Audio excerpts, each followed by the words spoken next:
afternoon to you all. I'm delighted to be with you today and presenting for you for Huawei's European Innovation Day. And what's our focus? Well, it's unlocking Europe's economic future. And how? With SME innovation. So I'm Isabel Kumar, I'm your presenter and MC, and I'll be guiding you through, because we all know that SMEs are the backbone of Europe's economy. And we're going to be unpacking a lot of the issues at stake today. We're going to be unpacking those with some insightful keynotes, but also some deep dive discussions where we'll be looking at questions of growth, future growth, how to unlock that, but also important questions of also digital inclusivity. So that's how today is going to go, and I advise you all to stick around because at the end of our sessions, there's going to be a very exciting announcement. So do make sure you stay for that. Now, have you heard of SME Connect? Well, if you haven't, you're going to find out all about SME Connect because it basically seeks to maximize the impact of SMEs at EU level and shape a better business environment. So do please join me in welcoming Dr. Horst Heists, who is the chair of SME Connect's steering committee. And his keynote is going to focus on unlocking the digital potential for sustainable growth. Do join me in giving him a very, very warm welcome.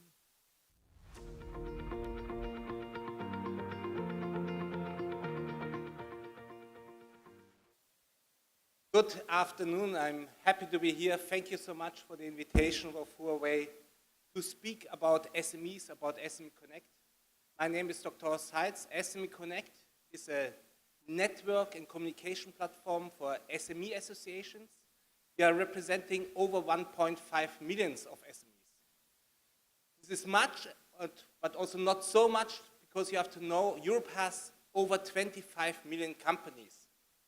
And 0.1% of this are big companies, and 90.9% are small and medium companies.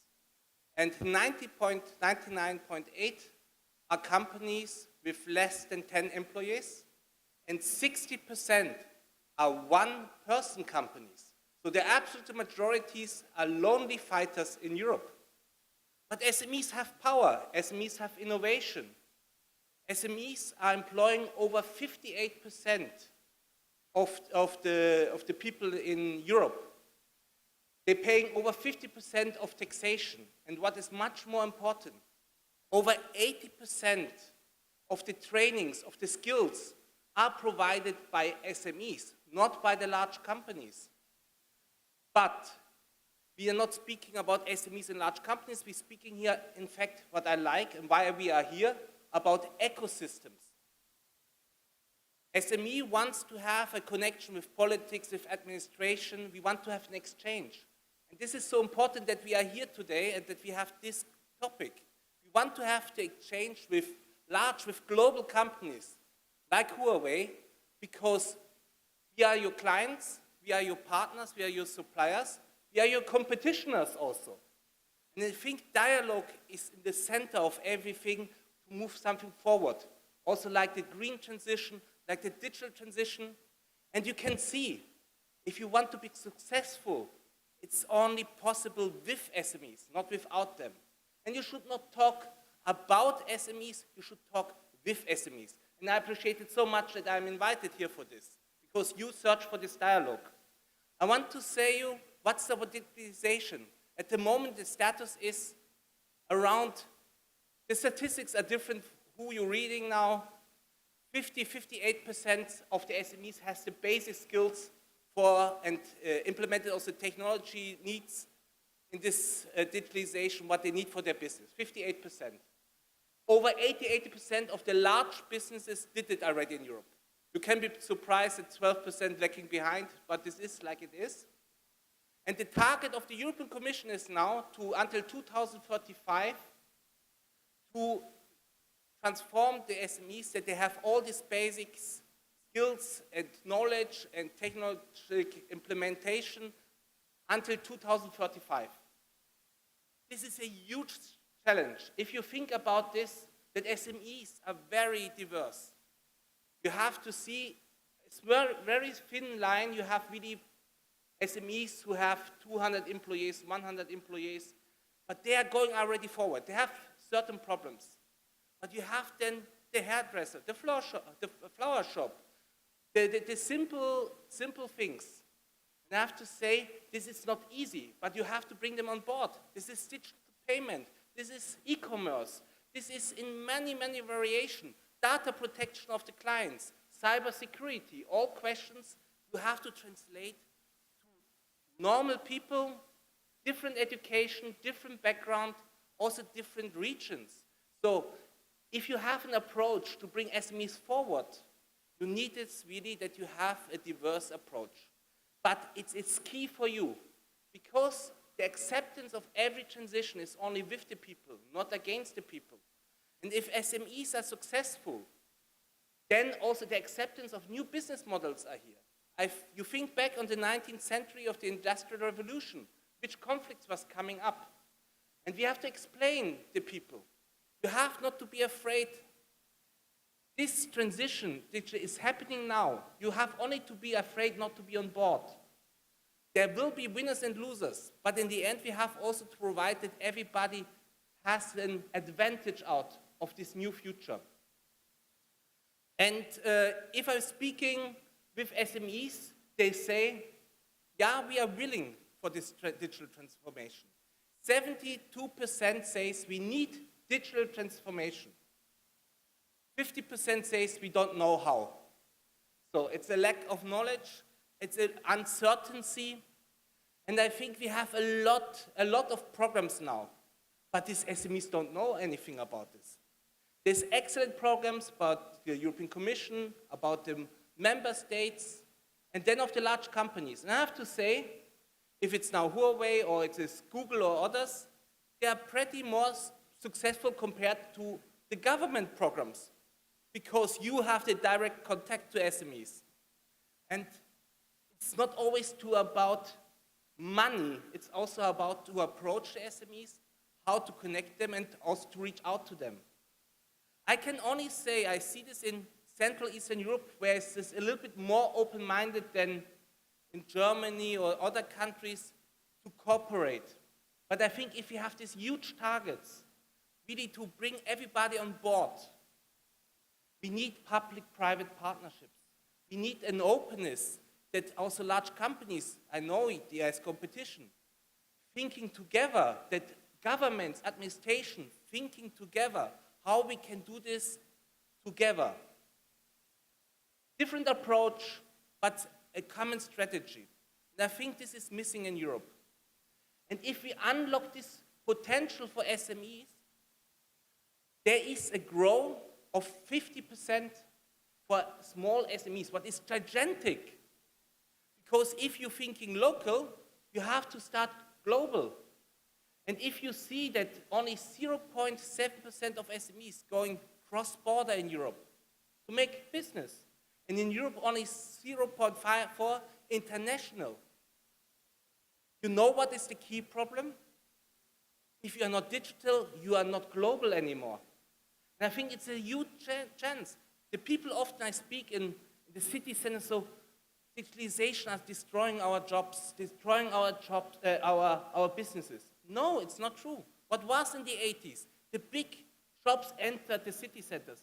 Every city center looks the same. Now with COVID, we learned there's another world. We can make business. I can make business from a little village with my products, with my services. I have not to leave the countryside. What is a huge problem in Europe? Because you have centers and the country, the rural areas are disappearing. The people are leaving, the young people. Or Eastern Europe, or Spain and Italy. They want to stay in the countries. They have a high unemployment rate. Digitalization gives us more freedom.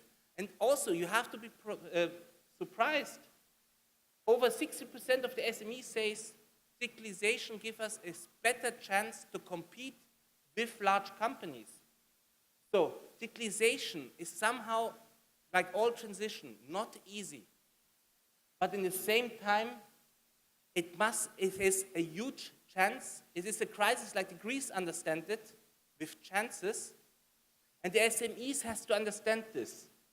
And I think they understand this. The young people who are open businesses, they're starting more and more their businesses digital, not anymore analog.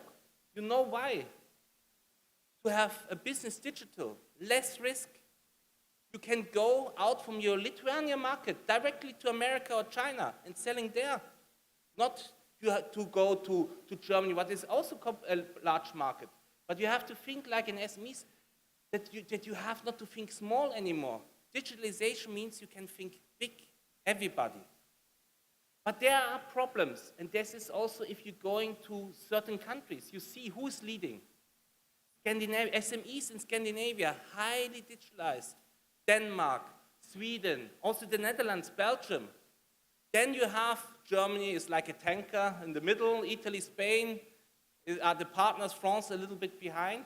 And then you have the end, Hungary, Romania, Bulgaria.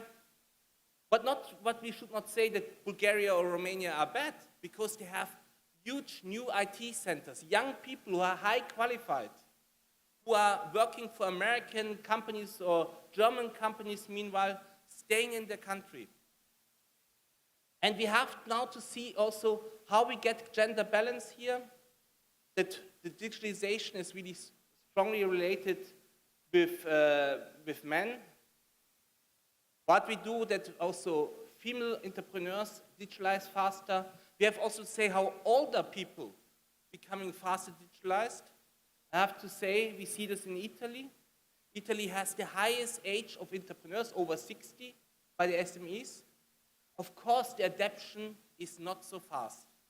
So education and so on is important, but if you reach out to these SMEs, this is a huge opportunity. They are willing, they want to do this.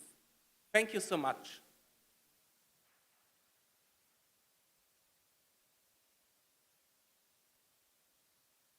Thank you very much to Dr. Heiss for that brilliant overview to begin with. Now, our next speaker is Julia De Vos. Now, she is the head of New Champions at the World Economic Forum, and as such, has a really important job because she helps medium-sized companies grow and as well understand and meet the challenges of tomorrow. So please do join me in giving Julia a very, very warm hand of applause.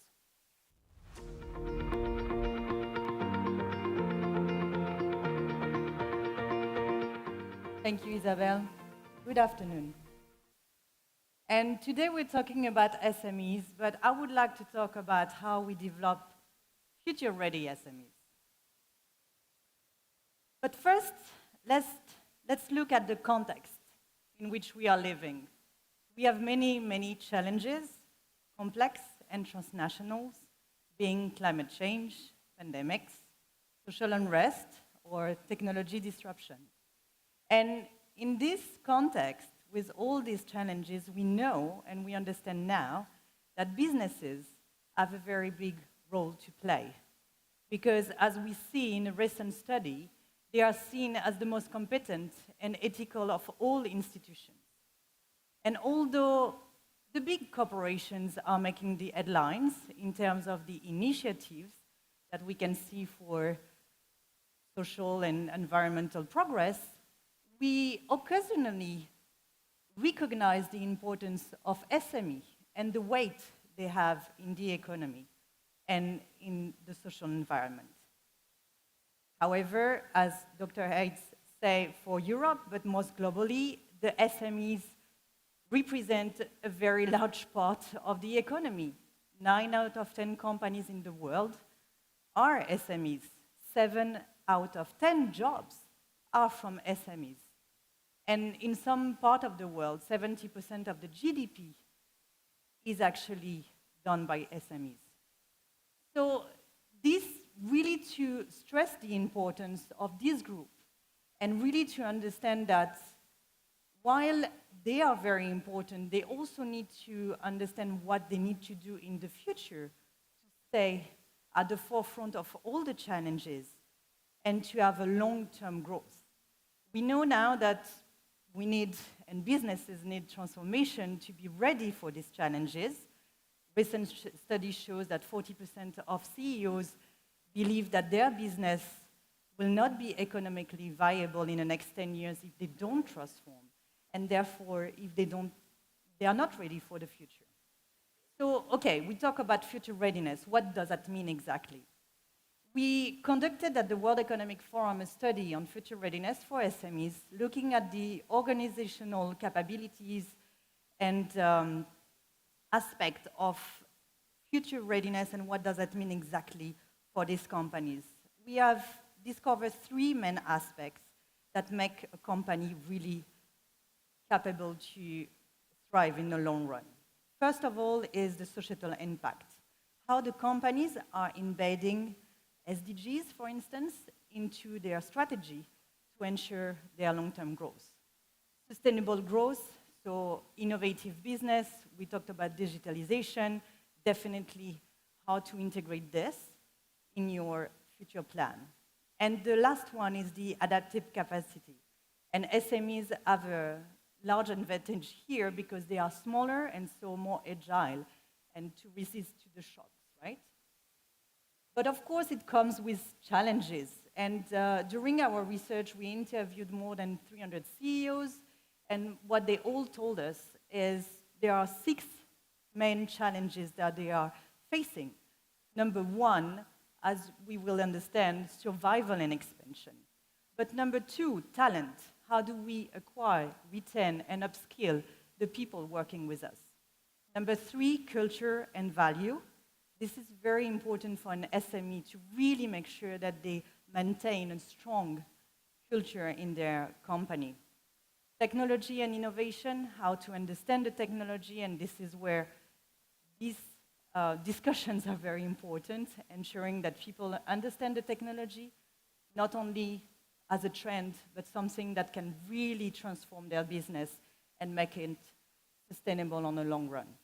And the last 2, funding and access to capital, a very big and important subject, very difficult this year, and policy environment. For SMEs, it's usually quite difficult to understand what they will need to, what they will have to do in the future in terms of regulation and what will be really asked from their clients to be aligned with the policy regulation, with the environmental regulation, for instance. So all these top challenges make us think at the World Economic Forum, what can we do and how we can support these companies? We have different programs that are actually really looking at the SMEs. And while we do have several of those, I would like to describe one of them, which is called the New Champions. And the New Champions is really for the lighthouse of the SMEs because this is a community for the mission-driven mid-sized companies. And we want to bring to this community 3 main things and a support in 3 main aspects. The first one is the network, how we provide them with a support network where they can ask for advices, where they can get the right connection to develop an idea and create shared value. The second aspect is the knowledge. It's really key to understand and really understand not only the topic, but what on the edge and maybe some signal at the margin. This tool in the middle is our, what we call the strategic intelligence tool. This is available to the general public in a free version, so you are really very free to have a look at it. And this is also available on the Huawei App Store. And we really make sure that everyone in the company has access to that to make better informed decisions.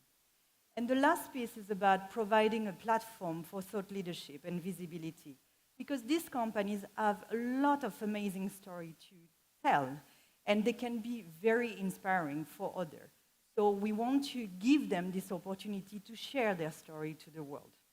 So in a nutshell, we are really trying to get ready for the future with the SMEs, and for anyone who wants to help us to do that for the SMEs, then I invite you to join us, to get in contact, and to work together for a better future for SMEs. Thank you.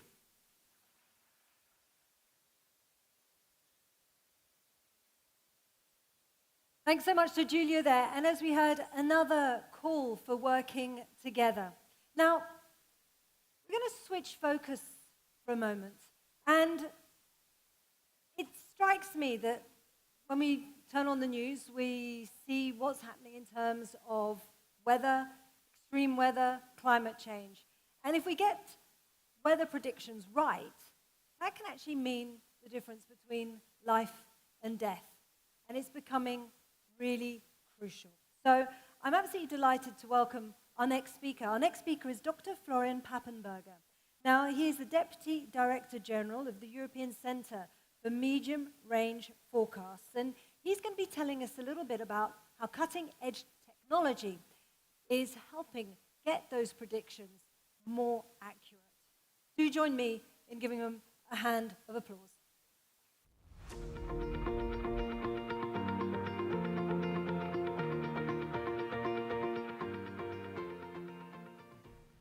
Thank you very much, and I'm so delighted to be here in Paris, and I would like to say thank you to our host of Huawei for extending this invite to us. And it's particularly great because I can talk about what I love most, which is the weather. It was already nicely announced that the weather matters to us. Whether the sun is out, whether the rain is out, or whether the wind is out, we all can talk about it. We love talking about the weather.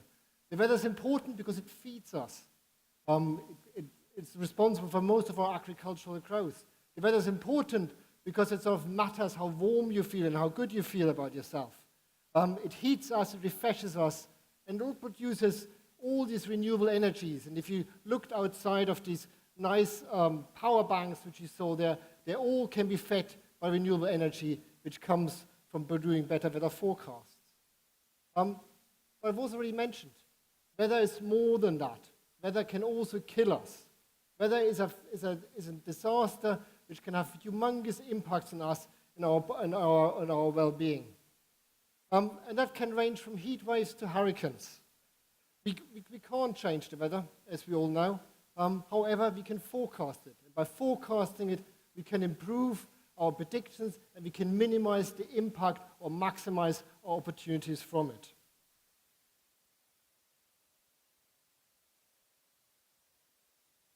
Sorry, I was on the wrong slide. And I know the next question you're going to ask me is, so what? It's important to forecast. Can we actually do forecasts? And it's no surprise that somebody who works for a weather center will tell you, yes, we can. We can do reliable and accurate weather predictions nowadays. They're not perfect, of course. All of you have looked at your app and said, oh, that was wrong. They're actually never perfect. And they're not perfect quite simply because of the chaotic nature of our atmosphere and our Earth system. But to be accurate and reliable, our weather forecasts rely a lot on computer power. They rely on the best brains in the world coming together and predicting a forecast. They're so good, but they're also extremely expensive to produce. The reason why they're so expensive to produce is because they're constantly evolving and improving. We constantly understand the laws of physics better and better. We are encoding them into millions of lines of code every single day. And then we have a supercomputer of a massive size to run it. All of that is required to run a weather forecast, and all of that is an expensive operation. Of course, now we have a technology revolution and artificial intelligence comes along. In our domain, it's more machine learning, or it's machine learning specifically. And the question is really, can we train a model on the data we have? Can we produce forecasts based on all the work we've done before to do machine learning, with machine learning? And that's what's happening in the moment, actually. And I will not explain that now, because there are absolutely excellent scientific papers, some of them actually from our house of Huawei, which you can read up and give you a full detail on this one. I give you our story, which is slightly different. We actually started with machine learning a few years back. And we took a slightly different approach. The machine learning we did is so-called a hybrid approach. We have this huge, complicated, physically based model, and we decided to replace component by component by component of this with machine learning models. And by that, we made the model faster and better. So we target always small parts of the forecast chain to improve them all the time. So we are replacing parts of it rather than everything. But then, roughly a year ago, a bit more than that, companies such as Huawei, for example, but also NVIDIA and Google, came along and showed us a different way. They showed us how you can use or how you can work and published excellent research, how you can actually approximate the entire weather forecasting chain with a machine learning model.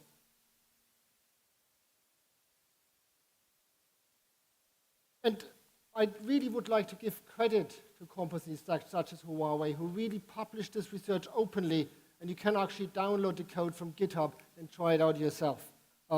It's easily accessible, it's easy to test, it's easy to run, it's easy to produce your own forecast. So we decided to push this even further. We try to push this beyond science. We are here to provide operational forecasts for our member and cooperating states. And nowadays, you can actually go on our website and see those weather forecasts by yourself. I talked a lot about skill and forecast. I talked a lot about how important it is to do a forecast. So let's have a look. Complicated plot, I'm sorry for that. What you see here is a model for different machine learning models compared to a traditional forecast. The red line is the traditional forecast. It's called the IFS, Integrated Forecasting System. That's what we've used. And then you have 4 different machine learning models. And one of them, of course, is Pangu Weather. And the exciting thing you can see here, that they actually all behave very similar to our physically based models. So the model which so far was regarded as one of the best in the world, which is the red line, you can actually see that the machine learning models are able to approximate the same quality of it. There's a measure of quality which you see here. So they are producing a forecast which is very similar to conventional forecast, which is just truly impressive. Let's go one step further, and this is a bit of a risky one, I have to admit. This is actually the forecast from 5 days ago for today. Okay? Could have gone horribly wrong, but actually didn't. Looks quite good, to be fair. And if you look at those different forecasting models, you can actually see how close they are and how well they're related to each other. You can see how they replicate very similar patterns. What you see on there is pressure lines, and underneath you have got temperature. It's a large-scale pattern, obviously zoomed in over Europe. They're global models. But you can see if you look in the top left corner, you've got an additional model. The rest are machine learning models. And you can see how well that approximates each other. You can see how well they represent that physically based model. But hold on a bit. I think now I have to go a bit to the cautious part and have to stress that we should not overestimate what these models can do today. Rather also acknowledge the limits. Limits which we hope and actually expect are not insurmountable. And one day they will be overcome, but we have to admit, I just talked about it happened a year ago, these are very early days for machine learning models. Examples of the limits I'm referring here include, on the one hand, the fact that these models need somewhere to start from. If you want to go somewhere, you need to start walking from somewhere. That's what we call initial conditions. These initial conditions are humongously important for a forecast. You get a forecast wrong if you start from the wrong place. So simple, really simple. This is scientifically quite important, has been proven in ESMWF, and that's why the European Weather Center has invested decades in trying to get that initial picture right, trying to get that starting point right, trying to get that point zero, the observation, the current state of the globe and the Earth and the atmosphere right in the beginning. And we call this process assimilation, and we assimilate millions of observations every single day just in trying to create this initial picture. The closer to reality the starting point is, the more important it is. The similarities you see here between these different predictions, and just have a look, they're not there by accident. They are there because they all have been started from the same initial conditions. They have been created in a very similar way despite being very different types of model as such. Currently, I'm not aware of any type of machine learning application which tries to go directly from these observations to a forecast. They're all starting from the same physical basis, the same starting conditions which we produce every day. These challenges about observations get bigger and bigger, in particular when you think about how you have to represent them, how you have to use them, how to use them through history. I have no doubt, in not many years, we will see the first models starting from those observations in the first place. So that was my first point. Initial conditions are really important. Starting point is important so you know where you go, particularly for weather forecasting. The second point is sort of half obvious, I sometimes think. Maybe it isn't. Weather forecasts are probabilistic by nature. There's an uncertainty in the forecast. Our atmosphere is chaotic. We have uncertainty in initial conditions. We have uncertainty in the processes. There is no single forecast. And I think it's very clear for any of us at the European Weather Center, but also I think it's a consensus worldwide now, that deterministic, single-run forecasts, single predictions of a number in the future are just inaccurate. They're not useful. They're not reliable. They're not something you can use for. Therefore, you need to represent this chaotic nature, which means you have to produce uncertainties. I'm not going to tell you the weather tomorrow in Paris is going to be, 20 degrees. I'm going to give you a width of that. I'm going to give you a probability of it being 20 degrees. I can't be that accurate. The world isn't that accurate. The atmosphere isn't that accurate. If you would actually try to do that, you're always going to be wrong. It's not correct. That's why at the European Weather Center, we are working on something slightly different, which is called ensemble forecasting. That means we're running a forecast over and over and over again. We're running it multiple times. We're giving you multiple scenarios of the future. We're giving you multiple temperature predictions for Paris tomorrow or even the next week. And that's the next challenge for those machine learning models, because currently none of them do that in a widespread enough way, in a reliable way.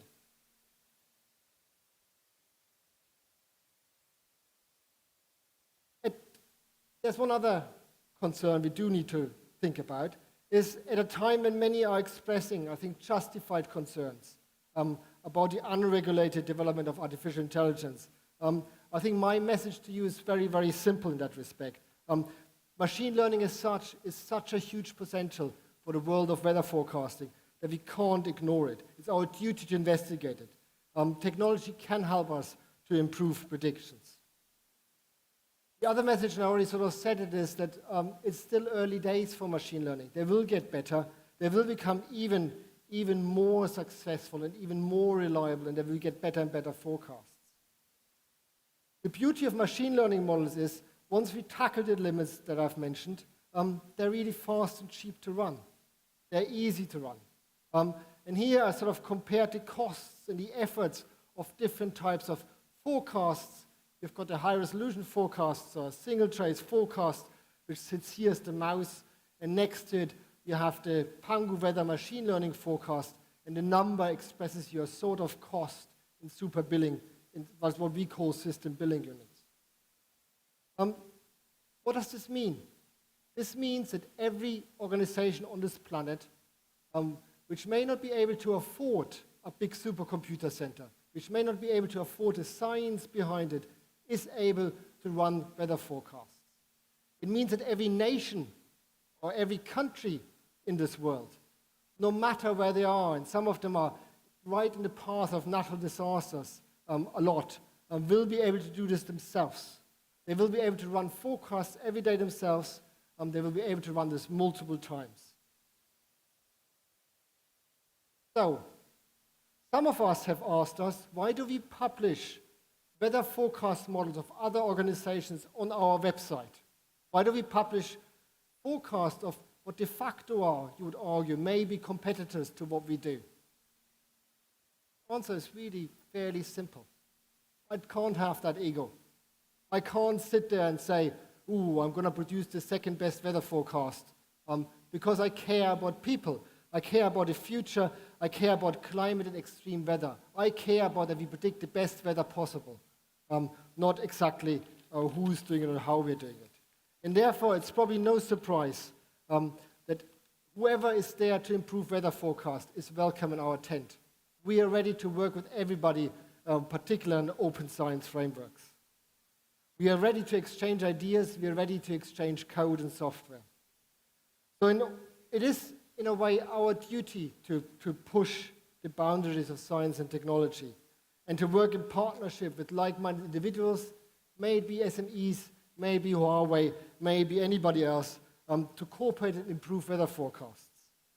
And I think if there's a slight chance, even the slightest chance in the world, that this machine learning will help us to improve weather predictions, then we must pursue it. Because good weather predictions can mean the difference between life and death, and therefore we have to keep going. Thank you.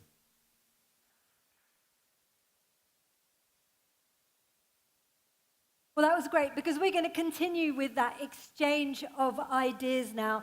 And in our next conversation, we're going to look at how we can help SMEs survive and thrive in Europe. And we've got two very different but innovative case studies. Now, we're going to be staying with the weather for one of them, and we're going to hear about HD Rain. Now, HD Rain uses AI and meteorological expertise to provide more accurate weather data, as we were just hearing now, but using different methods to ensure better resilience to climatic events.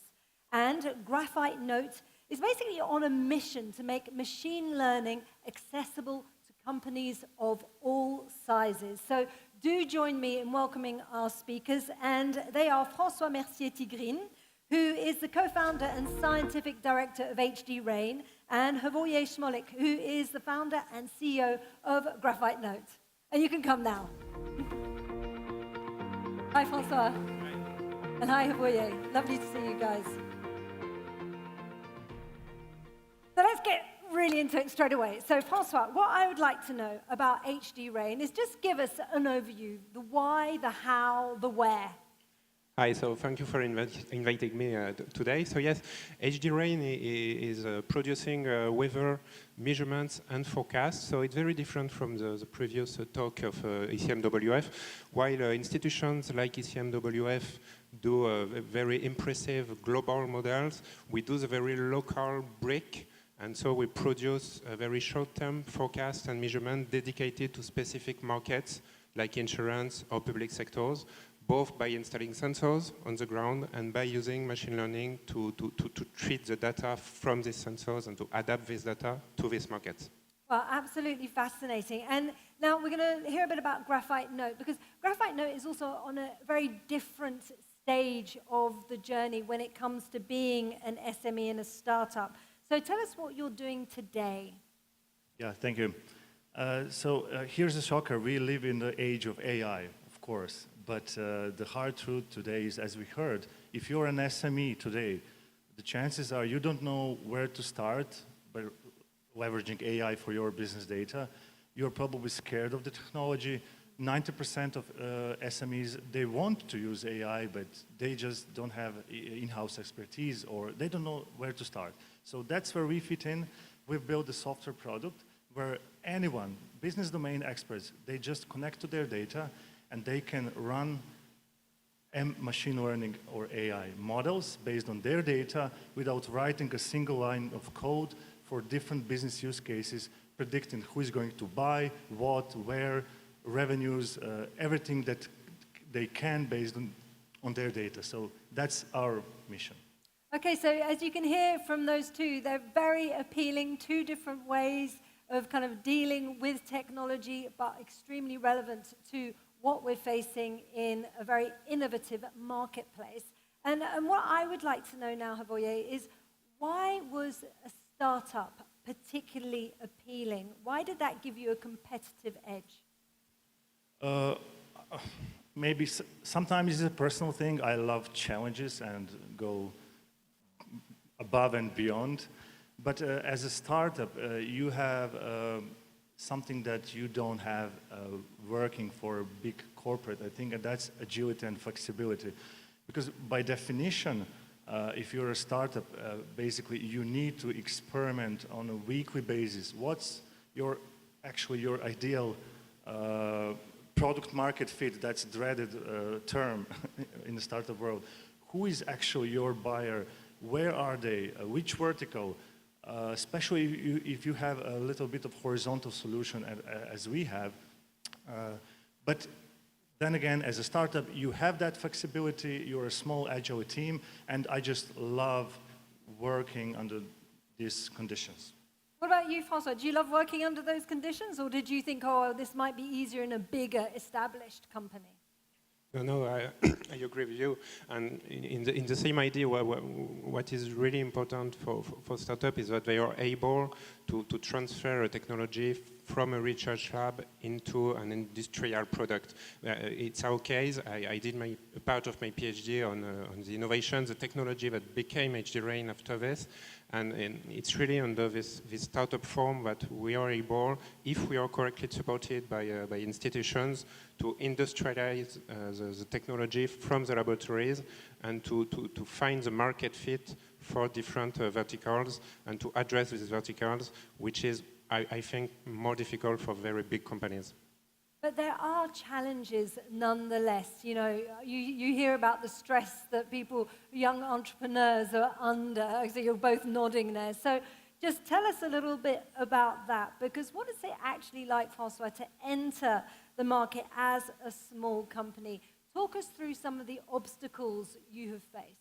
Yes. There are obstacles, and for us, the main obstacle is the fact that we are a new technology. So we work mainly with insurance and public sectors, and in these sectors, they are used to work with very well-known technology with a lot of historical data sets. And so when we talk to an insurer and to the public sector, sometimes they ask for having like 30 years of data in the past for weather data, and so of course we can provide this. And so this is really hard to address these markets, and that's where we need support to go to these markets with well-known companies and to do partnerships with these well-known technologies in order to enter and to prove that we can provide an added value to these markets. And so just tell me a little bit more about that kind of partnership. How do you establish those partnerships? Is that really difficult, or is it something that they're relatively open to? It is open. There are many help that can be found. So for instance, for HDRain, we went to Georgia, to Tbilisi, and we built a project there to provide hydrological weather and hydrological measurements there for flash floods. And we did this with a project which was funded by the French government. The beneficiary was the National Weather Service of Georgia, and we mounted the project with the water management company Suez. And so this is a very good example, because during 2 years the project was funded by the French government, so we were able to prove what we can do, and right now we are selling our product directly to the local actors. Okay, and sorry, I'm just going to interrogate one more time, because I think what he's saying is so interesting. What about that question of data, though? What about the historical data that you might require? Well, in this specific project, we merge our new data with historical data provided by the National Weather Service of Georgia. So we ask them to provide us the data so that we can calibrate. We worked with another startup for the hydrological part, so we were able to calibrate the models with historical data and to make the measurement more precise in real time with our data. Okay, so that's so interesting, because we've been hearing throughout the afternoon so far about this importance of working together, and I think from what you're saying that really chimes with that. So Huawei, over to you now, because I would like to know a little bit about some of the challenges you have faced. Has seeking partnerships been something that's helped you get through some of those challenges? But first of all, tell us about the challenges, and then we'll look at some of the solutions. Yeah, as for challenges, you don't know where to start, basically, when you're a startup. You have to know everything about everything. So maybe the first challenge was I was a sole founder, but I find a co-founder. That was very important to build a right team to cover all the pieces together. Then there is a funding problem. It's not necessarily that you are not profitable. You can be profitable maybe from day one, but there are two options. You can acquire new customers, build up some revenue and go slowly, or you need funding to move fast. And that's the option that we just took. We are just closing a funding round. So the money is the biggest issue we had, but we are solving that problem right now. To fund the process, sales, marketing, product development, all that good stuff. Okay, but finding the right people was not as much of an issue, because we often hear that in terms of entrepreneurship is one of the Maybe really I was lucky, but I know from my peers that's also a big issue. Okay, and then Huawei, sometimes when we find ourselves in these difficult situations, mentors can often be the people who just come, hold your hand, and get you through a sticky situation. And I know that Huawei has helped you through some challenging times. Can we just pause now and you can explain to us how that worked? Yeah, well, especially when you're in deep tech or AI, you can't go around telling people, yeah, I'm in deep tech, my F1 score is very good compared to the competitors. They don't understand you. You need to articulate what exactly it is that you are doing. So we had a great program with Huawei back in Ireland, Huawei and Dogpatch Labs in Dublin. A few weeks intensive with some really, really great mentorship. They were challenging us, and by the end of that 3-4 weeks, we really articulated to our investors and to our potential customers what it is that we do, because it's completely different when it's in your head and when you need to articulate it like in elevator pitch in 30 seconds. So that was the big one. Okay, so I'm going to be mean to Huawei now. Give me your elevator pitch. Oh, no, don't do that to me. I mean, my elevator pitch is what I said before, like bringing, actually you did it, bringing data science to everyone by our no-code AI software as a service solution. Which we really do need. When you were telling us about that at the beginning, I was like, wow, thank God people like you exist, because it is really daunting. What about you, Francois, in terms of mentorship? How have you been helped, and did Huawei step in for you? Yes, we have been mentored by Huawei through the Digital Impulse program. So I think it was 4 years ago, and we went to South China in this program, and it was very interesting for us for two reasons. First, we met business contacts there. So we met the Hong Kong Observatory, and we are still discussing with them to build a partnership, business partnership. And we were also able to meet providers for electronic components, for instance. And it's a very critical part of our job, because we build the sensors, and so it's important to have a very good relationship with them on a long-term basis. And it was important to meet them, to physically meet them during this trip. And mentorship is so important for startups. And so I've just got a little question that came into my head just now. If you were to see yourselves in 10 years' time, what kind of mentorship do you think you could provide to startups working, well, who knows what they'll be working in 10 years' time, because everything's moving so fast. What kind of mentor do you think you could be? Great question, because as years pass, I'm more often in position, people are asking me questions, so I realized, wait a minute, okay, I'm 40 plus, I have some experience, and actually from my experience I could talk about all the different challenges that I had, because I had hours and hours and hours talking to my peers, to my mentors about the same, essentially same problems that someone will have in the future. So all the mistakes I've made, because you need to make hundreds of mistakes every year to progress. So I did them, so I can talk about them and encourage everyone to make their mistakes to learn. That's essential. It's maybe counterintuitive, but that's the truth. Yeah, no, but you always hear about the importance of failure. I even saw that one company had a director of failure, so it could actually help teach people about the failures that you can have. What about you, Francois? What kind of mentor would you be? Very interesting question. Yes, as a co-founder, you do many jobs in the same time, and you do many jobs that you don't know at the beginning. So it's normal to fail. I don't know what advice to give, but maybe this advice would be: don't panic. You will fail. You will learn every day. You will learn many different things. Just ask advices. Don't hesitate to tell that you don't know and that you need help on many subjects. And another advice would be, on a business point of view, stay focused and stay focused on the markets which bring you money, basically. Because especially, I think when you are a deep tech and when you have an innovating technology, this technology can be applied to many different verticals, to many different markets. And I think we did the error to try to sell our product to too many different markets: agriculture, public transportation, public sector, etc. And finally, it's well better when you stay focused on one or two verticals, and that's when you are able to find your market fit and to scale. Thank you very much. And to end now then, I always love ending with a piece of advice, because I know there's lots of entrepreneurs here in the room. So you've given a little bit of advice there, François, but there's so many pieces to this puzzle.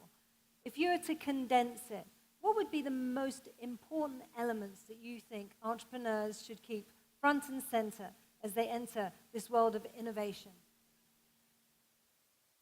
I think it will be to carefully choose your co-founders and your team. Because finally, especially your co-founder, you spend a lot of time with them. It's a very special relationship. And so it's really important to have a very good fit. It's the same for the first employees that you hire, finally. It's most important to have a good fit with them.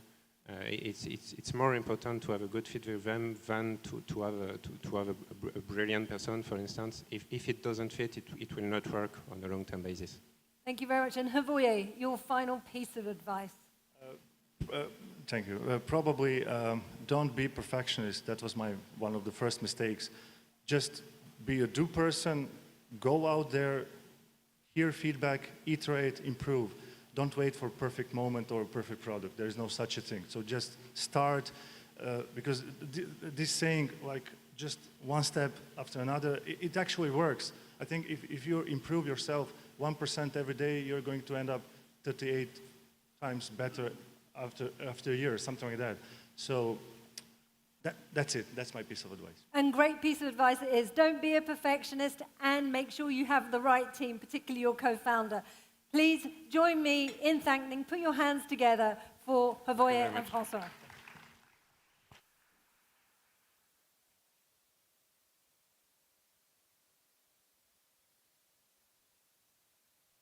So we're going to delve a little bit deeper now into the world of SMEs. Now, our next session is one that has been co-created with the European news channel Euronews and is going to be moderated by a dear former colleague of mine, the very talented Chris Burns. So I'm delighted to have him join me here on the stage. Come and join me, Chris.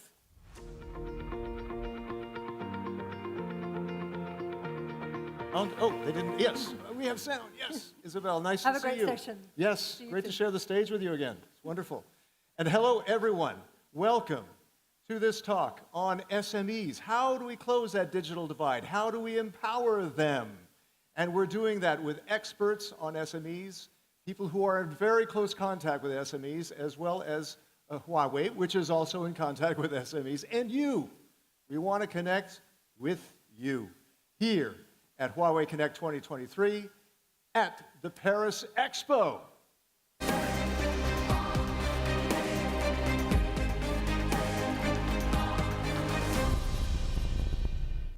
So yes, how are SMEs making that shift? How can we help them? I hear this all the time. I live in Brussels.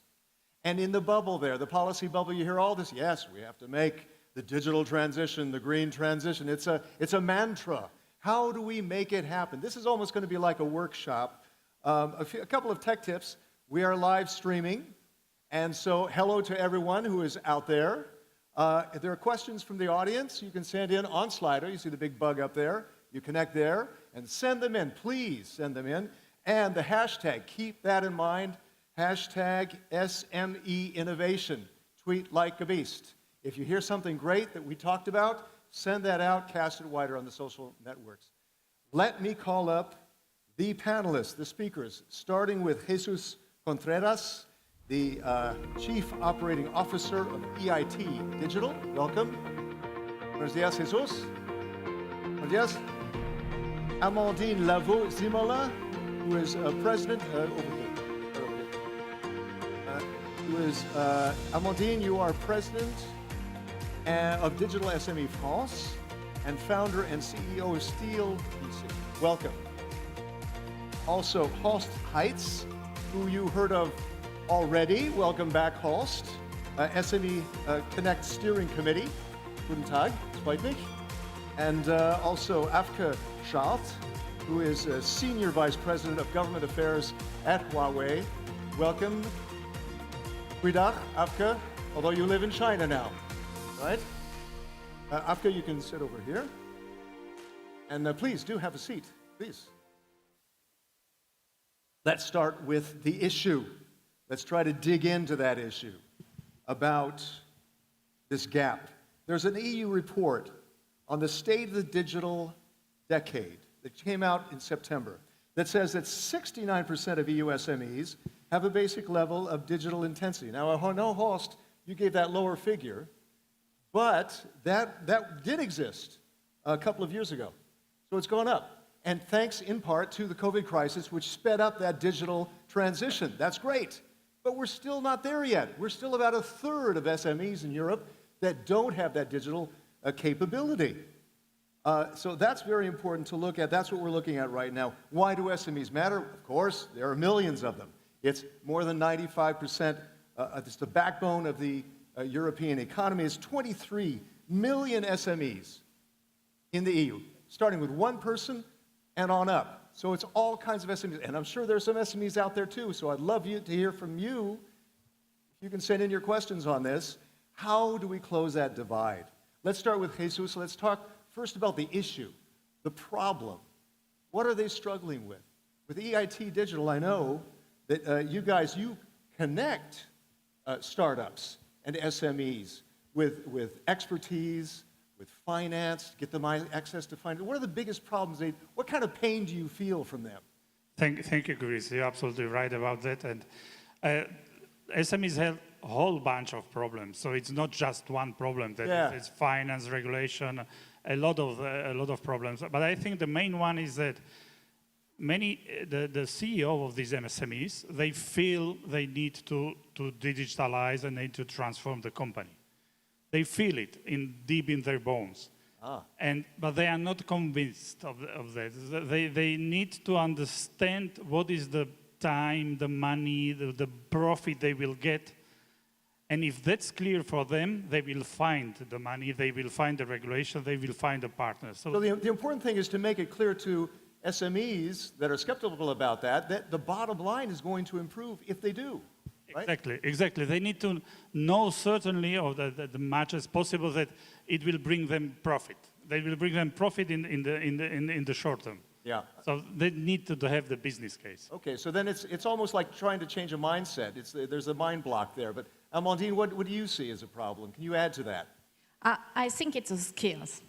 Today, we have a lot of people have a good skill, but the technology are very, very fast. And after, you don't have the good skills with the good person. So now, when you need to do something in digital, the people haven't the good skills. So it's very a problem, and training and learn is very important. Okay, that's really good to know. Horst, let's move to you. We heard a bit about from your talk. I think a part of it is maybe a question of awareness, also, isn't it? Yes, of course. SMEs has to be informed, need knowledge about this. What is possible is also related to their business. So smaller, so easier, so more clear you have to explain it, how to use data and so on. Right. And to pave the way. And I think SMEs are more and more aware of this since COVID. It was really a booster of this, but it's also an age thing, and it's also consumer-driven. If my business, I have consumers who are not adapting, I have not adapt my business. So most of the SMEs want the fast turnover of investment. They need it also. They have reserves for 6-8 months. Yeah. And it means it must be really for business accounting. And consumers are the key. The clients, the partners, the suppliers. It has to be kind of consumer-driven, too. They are demanding that. Yeah, B2B, B2C. Yeah, very, very good point. Very good point. Afka, let me ask you, and I know that you used to be a member of Parliament in Holland as well, so you're aware of policy issues. But let me ask you, before I get to that, is that there are a number of programs that Huawei has across Europe in various countries, in Poland, Italy, Spain, France, Germany. So you, with SMEs, so you are very much in touch with the pain they feel. What kind of pain do you hear about? Yeah, no, that's true. And you know what you said before in the introduction, there are more SMEs than larger companies. 99% of the companies in Europe are small and medium enterprises.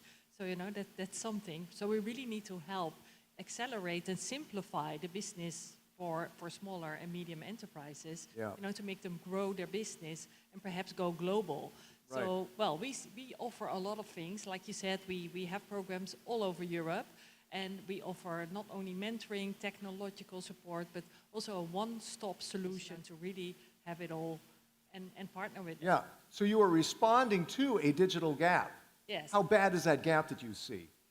You know, it's been, well, a lot of people and SMEs and their founders are still struggling, like you said. Yeah. But we do see that since the pandemic, you know, people have sort of transformed a little more digitally.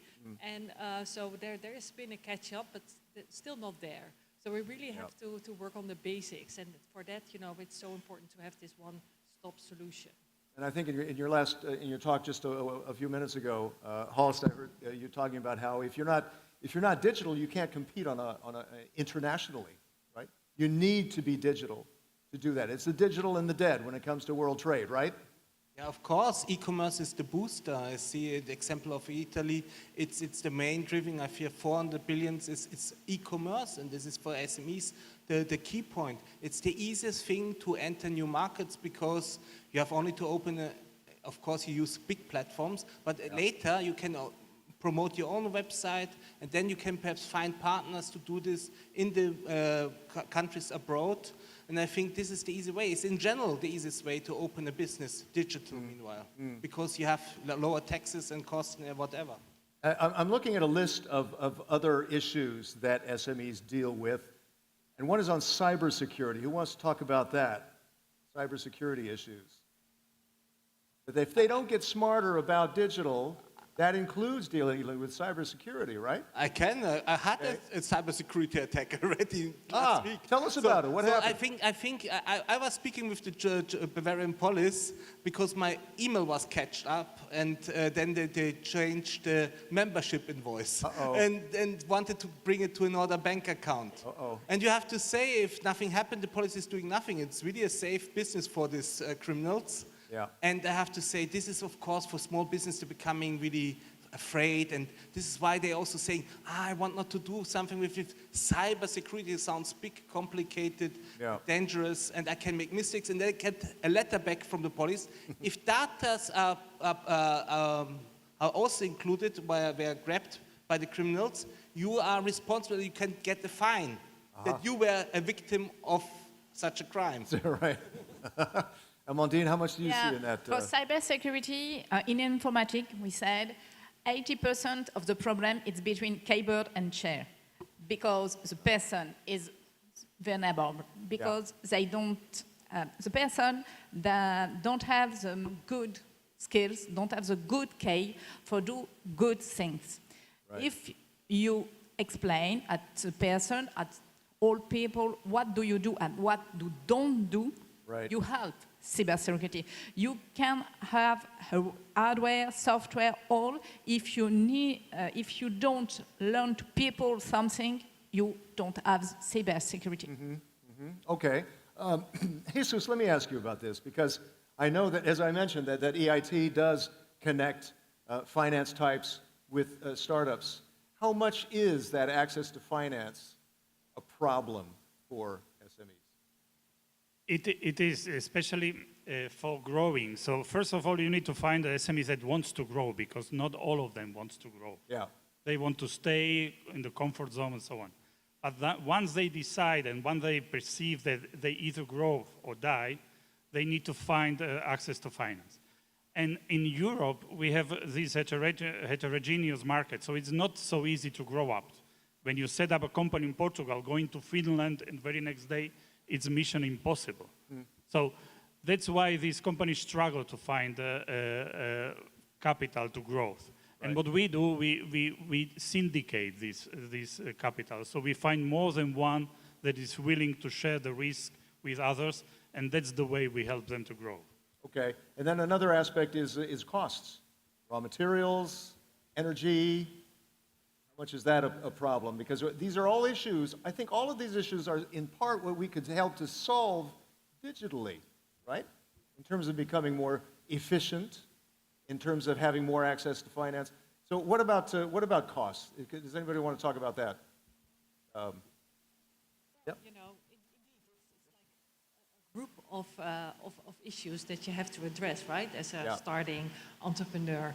So indeed, it's all about certificate standards. I think, you know, in Europe, it's, well, leading in a way when it comes to policy, like you said before. Yeah. And, well, you know, it's important to especially when you have ambitions that are international, that you have an understanding of how it works, you know, all around the world, so globally perhaps even.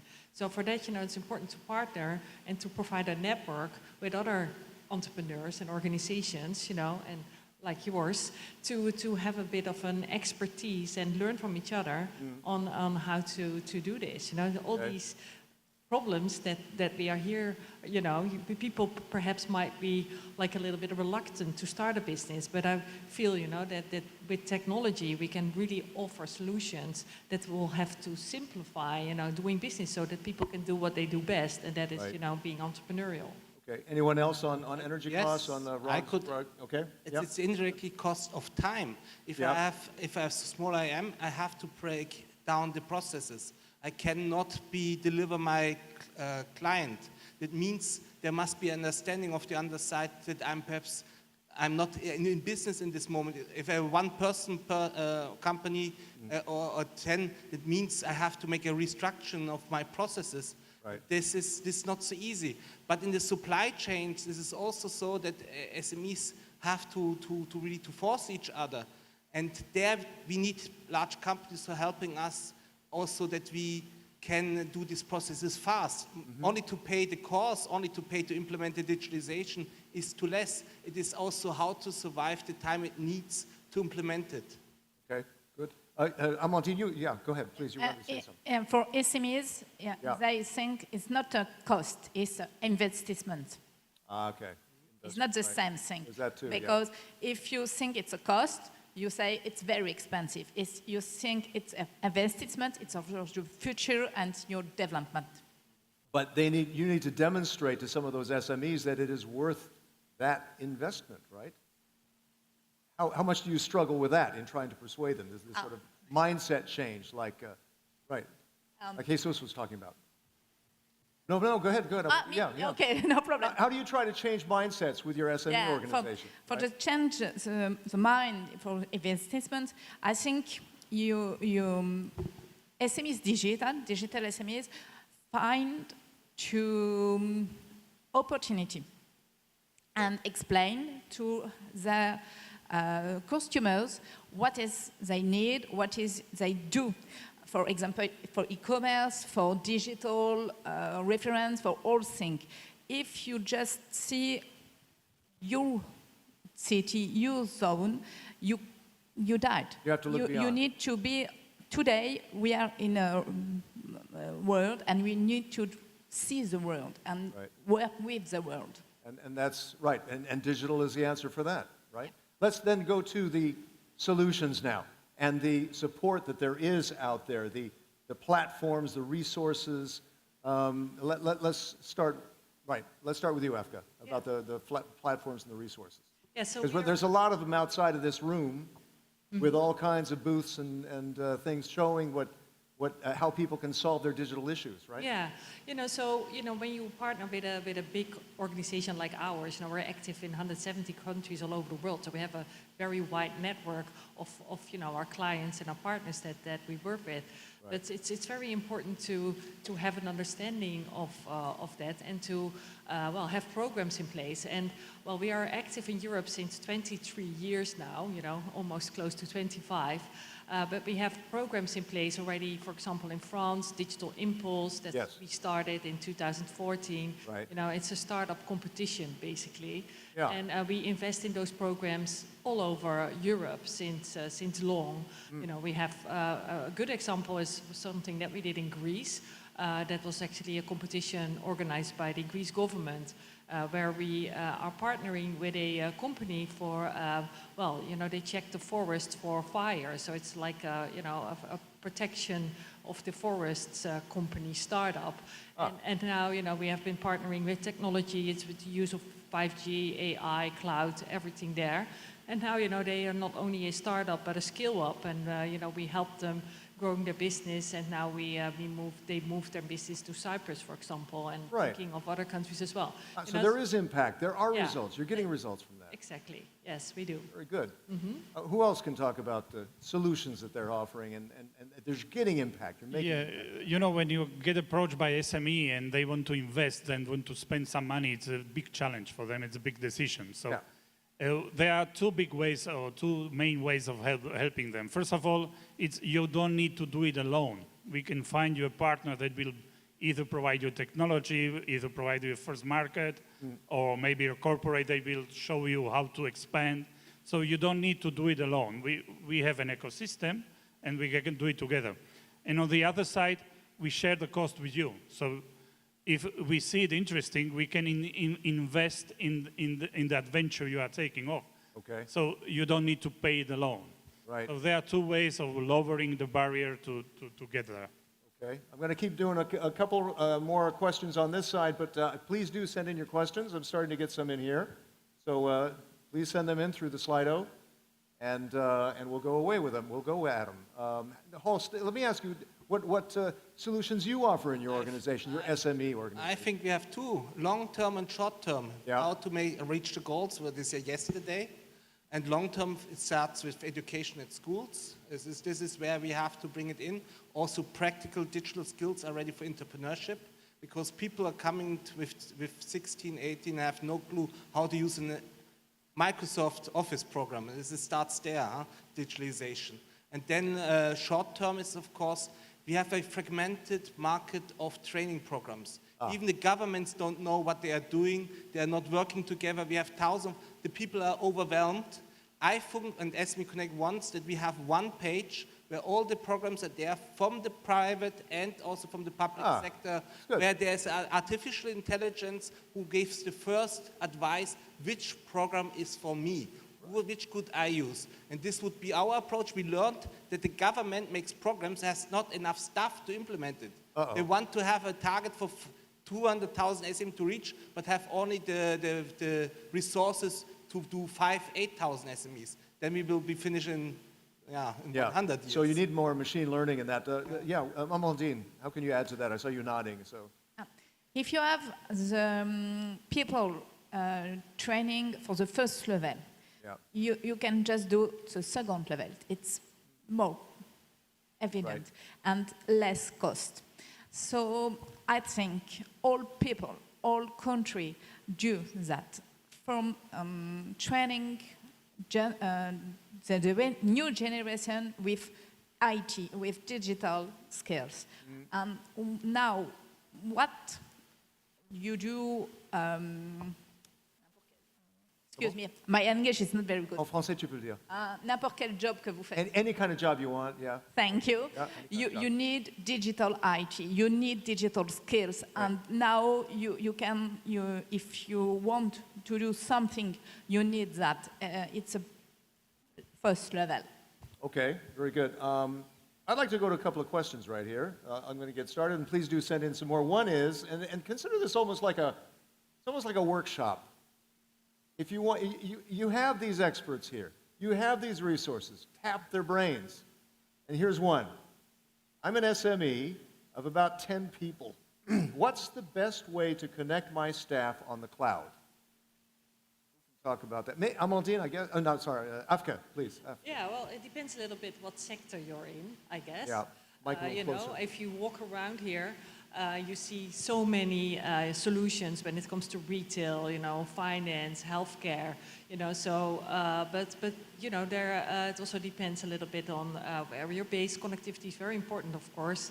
And I'm sure there will be plenty of colleagues that will be able to help you out here. So I think you came to the right event and at the right place. So happy to connect with you after the panel to connect you to the right people for that. Absolutely. This is also a very big, good networking opportunity. Okay, so keep that in mind as well. What kind of, unless somebody else wants to add to that, because you're talking to SMEs.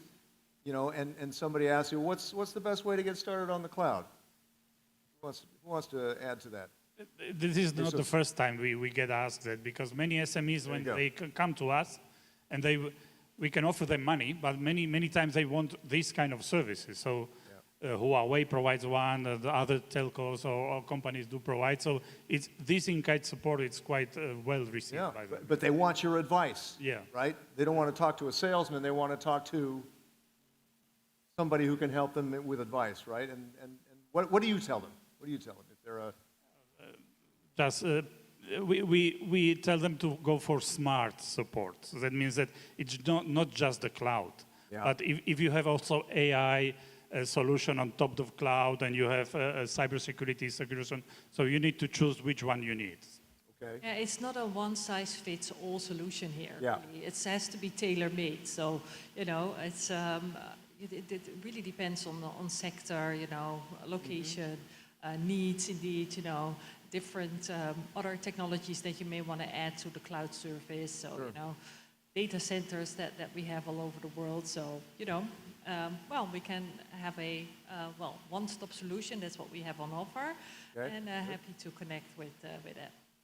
Amandine, here's a question for you first, because you were talking about training. What kind of training is best for an SME to start with, and how to get it? It's one of the questions coming from you out here. Oh. I think for training, before you need to understand what you want for your company and what you need for your company. What you need, yeah, right. After, you need to discover the level of you employed. If sometimes you have employed geek, they have impression special for IT digital, certainly no. So perhaps that they don't have a good program for training or not good program. Today in Europe we have a lot of program, but you have a MOOC in internet, you can find something. Because you're founder of Steel PC, which is like an IT company, right? Yeah, IT. What do you do there? We do hardware, software. We have a cloud and data center. Good, good. And so you help companies with that, SME startups? We help SMEs, company, all sectors, to do with your hardware, software, or things cloud, or for services, IT services. Right, right. And for SMEs, what's the typical problem they face in getting started? When they say, I want to get started in digital, what do you tell them? We have a lot of problems with cybersecurity because they don't find the good the good security for their problem, and we have a lot of problem with I don't arrive to send my mail, my printer is not good, or how I do that. Now we have a lot of problem with community.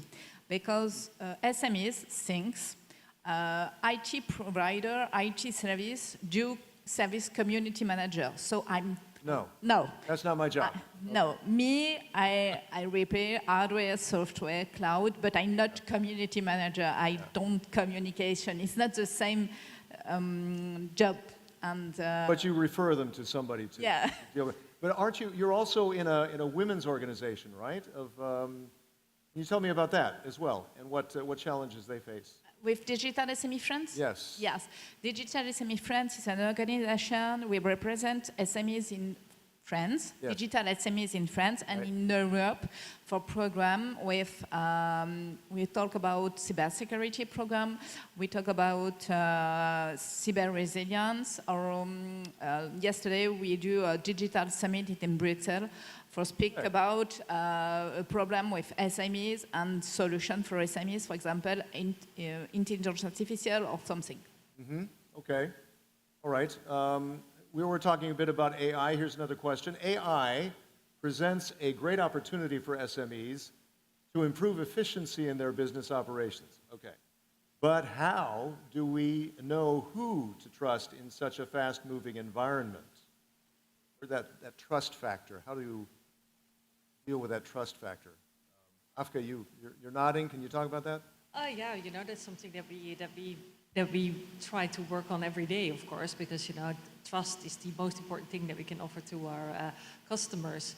And, you know, that's what we do already for so many years. Yeah. So, yeah, you know, that is definitely the number one priority that we have around here. So, yeah, how do we do that? You know, working hard every day, night to make sure that we have the best services and for the best price, of course. Can you say any more about, you know, the programs that you have in those different countries, how you're helping to build trust as well as capability?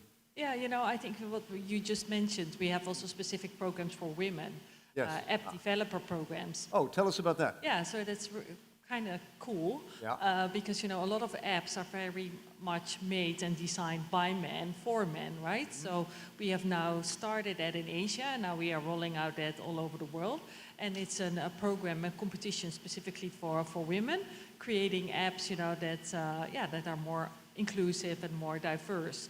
So that has already, you know, come up with lots of fantastic initiatives, like, for example, an app, you know, tracking and monitoring a pregnancy for women in Kenya. And, you know, not only for herself, but for her family, you know, so that also people far away in other countries can monitor what's happening and see progress in, and, you know, you can upload your pictures of the doctor's visits and everything. So, you know, that was not even there, you know, it sounds very simple, but, you know, those are apps that we, and people, and entrepreneurs that we try to help develop. So, but for us it's very important that we not only provide the technology, but also really provide the network, the coaching, and well, the support, the belief and the trust that they can do it. The ecosystem, The kind ecosystem, of, right? Does anybody else want to talk about that ecosystem concept? It's very important for SMEs because a lot of them feel that they're alone. How can you keep them from feeling so alone? They're part of an ecosystem, right? Most? Yeah, of course, SME Connect is based on this networking, exchange of experience and also to learn, and we have not enough resources to cover every field. So we needed this exchange. But I wanted to go back to artificial intelligence. Okay. There is a regulation now coming up of the European Parliament, the European Union now. I think it's a right approach, a little bit over-regulated, because you have here also an openness to new technology. In Europe is sometimes missing this. They have always to protect, and then, but the main problem is here in artificial intelligence. The majority of SMEs are users or mixed users of artificial intelligence, and really small numbers are there. And there we have now sandboxes where these are tested, and we have there two less experts for all of this, and the SMEs are struggling to compete with large companies about competent people in all the sectors. Right. Yeah, that's an issue. I mean, it's the first regulation of its kind in the world. And they don't want to over-regulate, but of course there's criticism on both sides. Here's another question. How can we change the education system to be more vocational and connected to digital needs of SMEs? would like to talk about that? So important. Yes. Yep. Yeah, definitely. Okay, let's hear it. Yeah. Yeah, I think, that's why it's for companies like Huawei to work together with organizations like United Nations, international organizations, governments at a national level, to make sure that, that we help and support each other in making programs that are really beneficial to the educational level. Yeah. Because that's also in our benefit, we have 200,000 people working for us, 100,000 in research, and we need people, we need technological people to, for our business and to help partners all over the world. And so it's in, we benefit all if we have that well arranged. Jesus, is that a frustration that some of these startups and companies feel? I'm sure. Yeah, there's a lack of talent. I want to hire these people, but I need more skills. Indeed, indeed. They need more skills. And is it educational systems that have to change? Indeed. We have a quite old educational system in Europe, and university needs to move faster to fulfill any gap in the market. And that's why you can see more and more programs that involve industry and SMEs into the education path. Right. So during the education, during the career, during the studies, they do talk to companies, and I think that's the way. Okay. Afka, you want to add to that? Because this is kind of a policy-making question, and you used to be a policy maker. Yes, in dealing with definitely. education. Yeah, it comes really close to my heart, so you see that I get enthusiastic about this topic. But indeed, and we also have to recognize that most startups are not only young people in their 20s, it's also people, in their 50s, 60s, having a career and having time at hand, being in good health and starting their new business, who are also lacking or feeling a bit more insecure about their digital skills. Yeah. So we have to help them as well. So it's not only at the, universities or at high schools or whatever. It's throughout life. Can we talk a little bit more about the, policy? Okay, we talked about education, talked about regulation, about AI, and what is the role of policymakers in helping SMEs overcome this digital barriers? And how can that be done in a way to support SMEs? Because sometimes it's a bit blunt-edged and is not really helping SMEs. Do you see that, Holst? Yeah. Oh, yes. Let's give Holst some airtime there. Yeah. I was not a policymaker, but freedom first. We have over-regulation, bureaucracy, who putting SMEs down. If you want to learn digitalization on a Sunday, you're sitting there, you're making your taxation, because of reporting to everything, you have no time for your education. This is the policy we have to change. We have to give them certainty that they are not, with data protection it's important, but that the punishment is related to their size and also the person that they are willing to take risk and not afraid to take a risk. And then of course financing, but financing is the end of all the things, not the beginning. Right. Okay, but on policy making, though, maybe I can come from the other side and say, well, GDPR, for instance, data protection, that can be a real bugbear for an SME. But these regulations they're exemptions. There are exemptions for smaller SMEs, right? That they don't have to deal with that kind of thing. Yeah, but in fact it's not true, because the GDPR is in the supply chains by large companies or by other organizations. They're enforcing this also to SMEs. This is the mailing service. If you make mass mailing services and you are then it's already there's many problems. But the GDPR by the European Union is very feasible. The problem is how member states are interpreting this, because they have 27 different variations of this, more or less enforced. In Germany, higher standards, in other countries, less. In others, don't enforce it. They have higher standards, but don't enforce it. It's a little bit a mess. And if you have an internal market, there's a little bit uncertainty, of course. Okay, Amandine, did you want to add to that? The regulation isn't the solution. I think we need to... It's the same thing, training, learning, educate the people, how you use. If you explain at people what is that, how you use that, they can use all. If you just educate. Okay. 50 years ago, all people don't have education, because all people went to the school. Now all people can have education through the network, through the MOOC, through GPH, through all. So now we don't take information, we don't take this one. We need to education how use that is good. And the regulation, it's one of things, but I think it's better to educate the population how use that. Okay.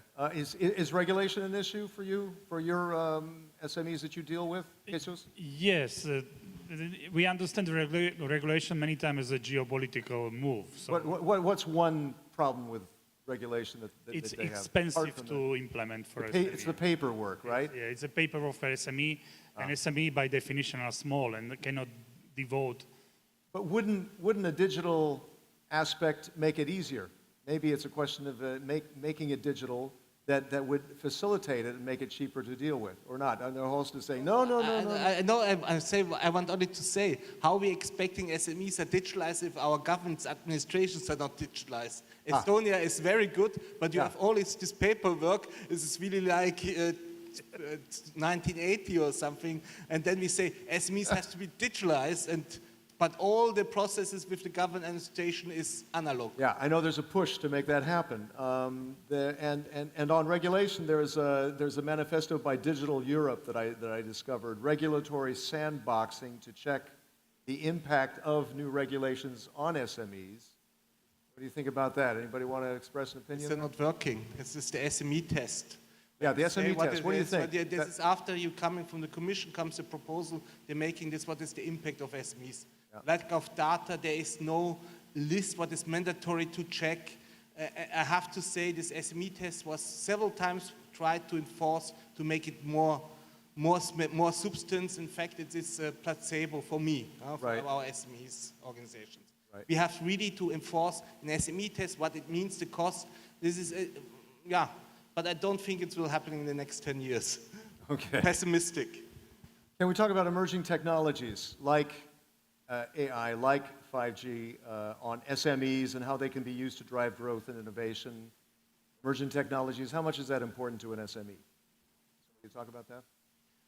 Go ahead. Yeah, super important. Okay. And just to go further on your point, I myself, I just came back from 3 years in China, where I lived with my family, and I was just very fascinated by how technology is embraced there, right? And how the ecosystem for startups is so, very close to a fintech center, of course, of Hong Kong, how that is flourishing, right? Because it's just very much a positive mindset on technology. And for me, it's not so much about regulation, it's much more about the fear for technology that we have in Europe that we need to overcome, more or less. And also the fear of new technologies. When you talk to people about AI, most of them are like, oh my God, that needs to be far away from me, even though you're already using it, right? Almost every day yourself when you use Google services or whatever. So it's already part of life. And I think, that there needs to be much more understanding and much more information on, how technology actually can make your life better and makes you more and better, simpler connected to your business, but also to your family and so forth.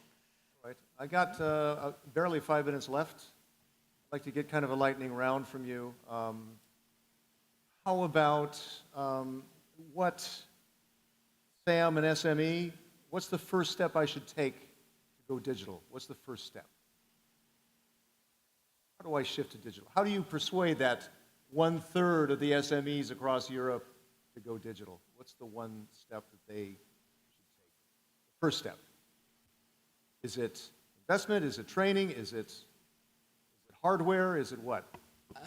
Analyzing my business, what I need first, and when is the return of investment, what we heard. This is the two essential points. Otherwise, I do something what I don't need, and I'm losing time, I'm losing money. But these people knows it better than me here from the ground. Yeah, Jesus, please. Yeah, we see these cases. So you go to an SME to explain how AI can boost their business, and they still use Excel in the best case. So they feel it. They know that they need to turn it, but they haven't done the homework for many years. Yeah. So they need to be up to date first. I think that's the challenge we have. Right, and as an IT company, you know, working with these small companies, what do you tell them? Yeah. They say, I want to go digital, but how do I do it? The first step, it's really that you analyze what you have, what you want to go, and after you write an investment on few years, and with training before, and all people of you employer, all who you employer, excuse me, need to go with you, with the boss, with the manager, because you have, if you're employed not to go with society, with SMEs, you have a very problem, and nobody do that. Right. Right, Afka, you know, there's a lot of gee whiz technology outside this room, Yes. and somebody, probably some little SME would say, oh my gosh, where do I start? Yeah. What do you tell them? Well, don't get like too overwhelmed by all the technology, right? So that would be my first point. I've been in tech for almost 20 years, and you know, I still do not get everything on how it works. You know, Sure. for me, it's much more important on what it does for you, right, on daily life. So don't be afraid of technology, but really try to use it. Even if you're a small SME and you have a very small farmer market, for example, you know, the need to go online, I think, is apparent for almost everybody. You know, SME, individual, what else, you know? So go online, don't be afraid, and well, grow your business and have a happy life. Fear not, and go forward. I hope you heard some great ideas out there, and if there's more networking afterward, great. That's it for Euronews Debates Now. Please do keep in mind the hashtag SME Innovation for any great things you heard. And our thanks to Jesus, Amandine, Horst, and Afka. Let's give them a big hand here. And thanks to you all. I'm Chris Burns. See you next time.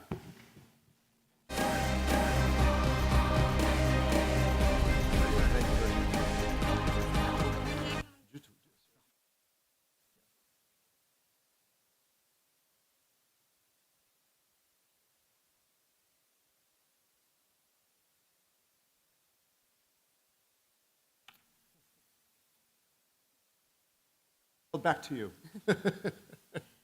And here I am, back to you. Now, we've been looking at the issue of SMEs in Europe, unlocking innovation, getting them to thrive and success through many different prisms and angles. One issue we haven't looked at in much detail yet is that of inclusivity, and that is key. So that's what we're going to focus on in our next panel. It's going to be particularly on SME innovation and female entrepreneurs.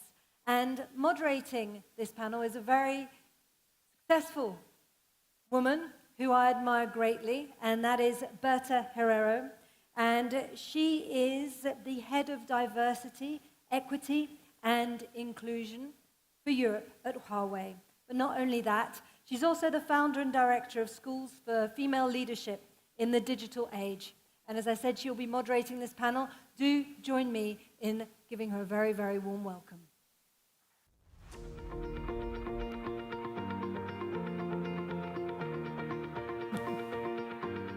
You know, Isabel, you were saying that you admire me, and I must say that I admire you. Admiration is mutual, as I believe should always be among women, and especially women who are making the difference, such as yourself.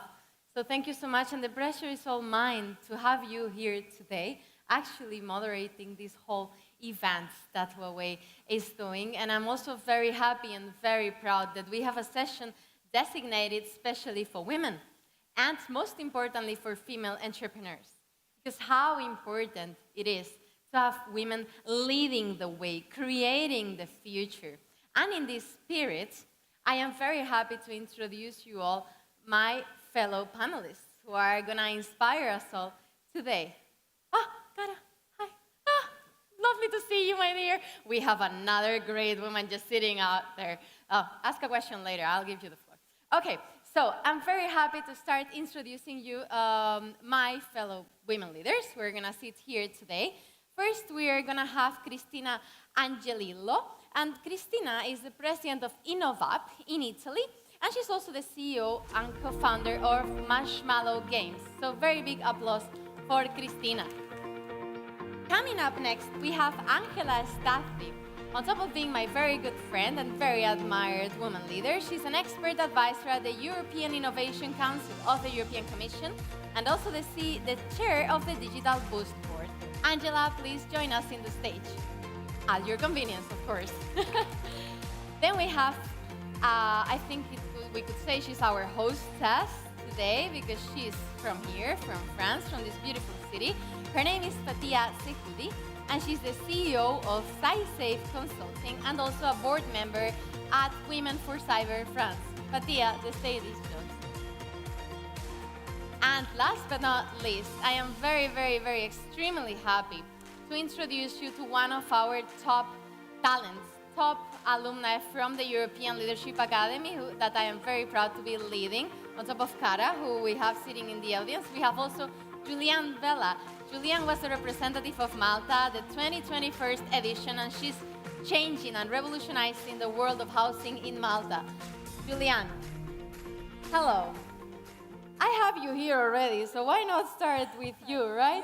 Hi, why not? Hello.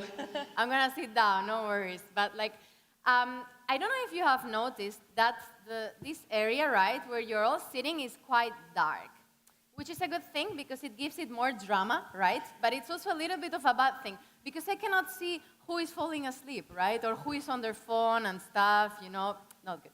We all have to participate. This is a shared discussion, so be very careful because I'm gonna be asking questions also to the audience, not only to the panelists. But before we start, Julian, and now I'm gonna slowly take my seat so that the audience can see you. You are the main actors today, actresses. So, Julian, tell me, if I can ask you, what's an entrepreneur for you? So, first of all, thank you, Berta, for the lovely introduction. It's a pleasure to be here with such esteemed panelists and such women that are very inspiring to me, so thank you for that. To me, an entrepreneur is a person with a vision, an ambition, and a drive for success. An entrepreneur is passionate to defend their cause and make the change they want to see in our societies. As well as an entrepreneur is able to adapt, innovate, and overcome when faced with a challenge. That's fantastic. That's a great definition, I have to say. And I think that Cristina is looking at me. I think she wants to add something. Cristina, what's an entrepreneur for you? So, first of all, thank you for the invitation and good evening to everybody. So, an entrepreneur for me is a lot of things. Is an innovator that have to reinvent every day himself or herself, depending on the challenge, what happened outside or inside of the company.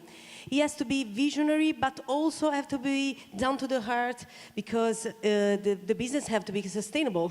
And he or he has to be also a balancer because every day have to take decision and have to give the right priority to things. And in general, this person have to innovate, have to take opportunities, and to create something that have to be successful, profitable, sustainable, but also to impact, contributing to the world with a vision that could be near from him or her. You're very right, Cristina. You said something very correct. You said the keyword, vision. Vision. When I think about vision, Angela is saying yes, yes, yes. Angela, vision is determining for an entrepreneur? I heard it twice already. I heard it as well from the fellow panel member. And I must say, vision is the key thing to start. But as I heard, vision is not the only thing. You really need to have this determination, this passion. And an entrepreneur can be in many shapes and forms. Doesn't need to be just within a company or starting a startup. So you can be an entrepreneur on your own personal good. So I see the three ingredients is vision, passion, and determination. Vision, passion, entrepreneurship. There you go. And Fatia, do you share this view? Of course. Thank you so much for the invitation, first of all. And for me, an entrepreneur, it's not only about take risks, but also about resilience. Because we all know here, I think we have good days, but also bad days. We struggle a lot. So the key, I think for me, it's the resilience to bounce back and to never stop, to do it again and again and again until you make it. For me, the key of the success, it's about resilience.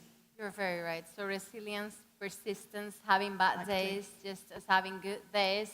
And I want to ask to the audience, let's move a little bit, right? Just to make it more participatory. Yeah. So who is having a bad day here? No, come on, just like another question. So I want to ask the audience, if someone wants to say their own view, what's an entrepreneur for you? Perhaps someone would like to chip in on that? Look, this is like the school, okay? If no one speaks, I'm gonna choose who is gonna reply to this question. So, oh, the lady in the first row, perhaps. Can we have a microphone here? Yeah, great.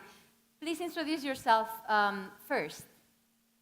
And don't hesitate to stand up. Women leaders always have to be shining. A big applause for these fantastic women. Good afternoon, everyone. My name is Ana Paula Nischio. I'm coming from Vienna. I work for UNIDO. UNIDO is the United Nations specialized agency focused on inclusive and industrial development. And of course, we work a lot with entrepreneurship, and we also, as part of inclusion, most of our programs focus a lot in gender and youth.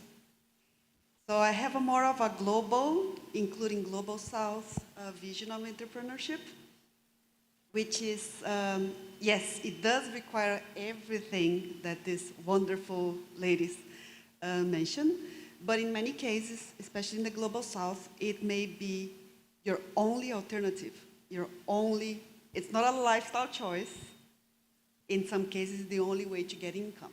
And that happens for women, and that happens for everybody. I am a daughter of an entrepreneur coming from the Global South, and yes, and that's what I wanted to add. Sometimes you have to.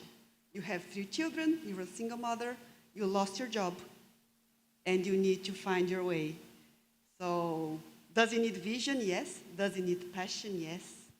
But it also needs the opportunity and support. Support is key indeed, and thank you for bringing it up, because I was also discussing with Cristina before the panel, and here is all like beauty and shining and lights and whatever. But the life of an entrepreneur is also hard sometimes, right? Very hard. Yeah. So how did you do it yourself? Do you have any tips? Actually, now that I have you, why not ask? Any tips if we have any entrepreneurs in the room? What can they do to overcome these challenges, these bad days? There are certain attributes that a lot of people think you're born with, but they are actually skills. And if they are skills, they can be trained and they can be developed. It doesn't matter where you are, you can always develop. So the first one is grit. That's very important. The second one, I would say that it's mental flexibility. You have to balance lots of things, especially if you're a woman. There are so many roles that you need to fulfill. Sometimes they don't really go very well together. So mental flexibility. I didn't prepare anything, so I cannot really quote people properly, but a very intelligent man said that one hallmark of intelligence is the ability to hold 2 contradictory thoughts in your head and still function. I don't remember who said that, but I will challenge that, because it's not a hallmark of intelligence, because if you think of intelligence as something that you're born with, mental flexibility is a skill. It can be improved, and you can work on it. So that's very important for an entrepreneur. And of course, something that you wouldn't think as a skill is hope. The notion that you should follow through and it will all work out in the end, no matter where we don't know how far the end is, but it will work out in the end. It's also a skill. Wow.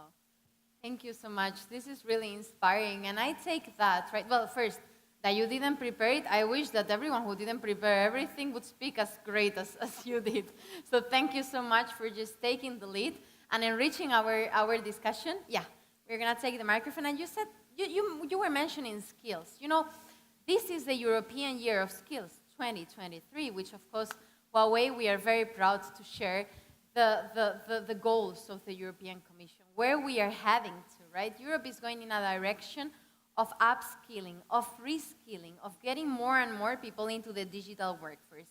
And we are very proud as Huawei to be supporting not only entrepreneurs, but also all those persons in the different member states who want to get the skills they need to shape the digital age. Because of that, we are doing initiatives such as the European Leadership Academy, which we have our own Julianne here. She was so successful in 2021, and as you can see, she's now a speaker here. And Julianne, I know we were not going to start with you, but why not start with you, right? Why not? Why not, exactly. That's the proactivity that we want. So Julianne, just for the audience, okay, like just for them to have an idea. When you came to the school, you were 18. Exactly. I was the youngest participant from all 27 member states. She was the youngest participant, and she already had business cards. Can you believe it, right? It's no surprise to anyone that she's going to be president of her country one day, so you will always remember, right? Julianne Bella. But Julianne, on top of being a great student and future female leader, she's involved in EU politics, and she's now also doing her own thing, right? She has her own startup on housing. And Julianne, I want to know two things. First, how do you combine all these things in 24 hours? My God, I'm already exhausted and I only said them for like 1 minute. And second, how are you utilizing your skills, your talent, to just bridge so many spheres, right? To channel them into so many directions. How's that? Share it with us.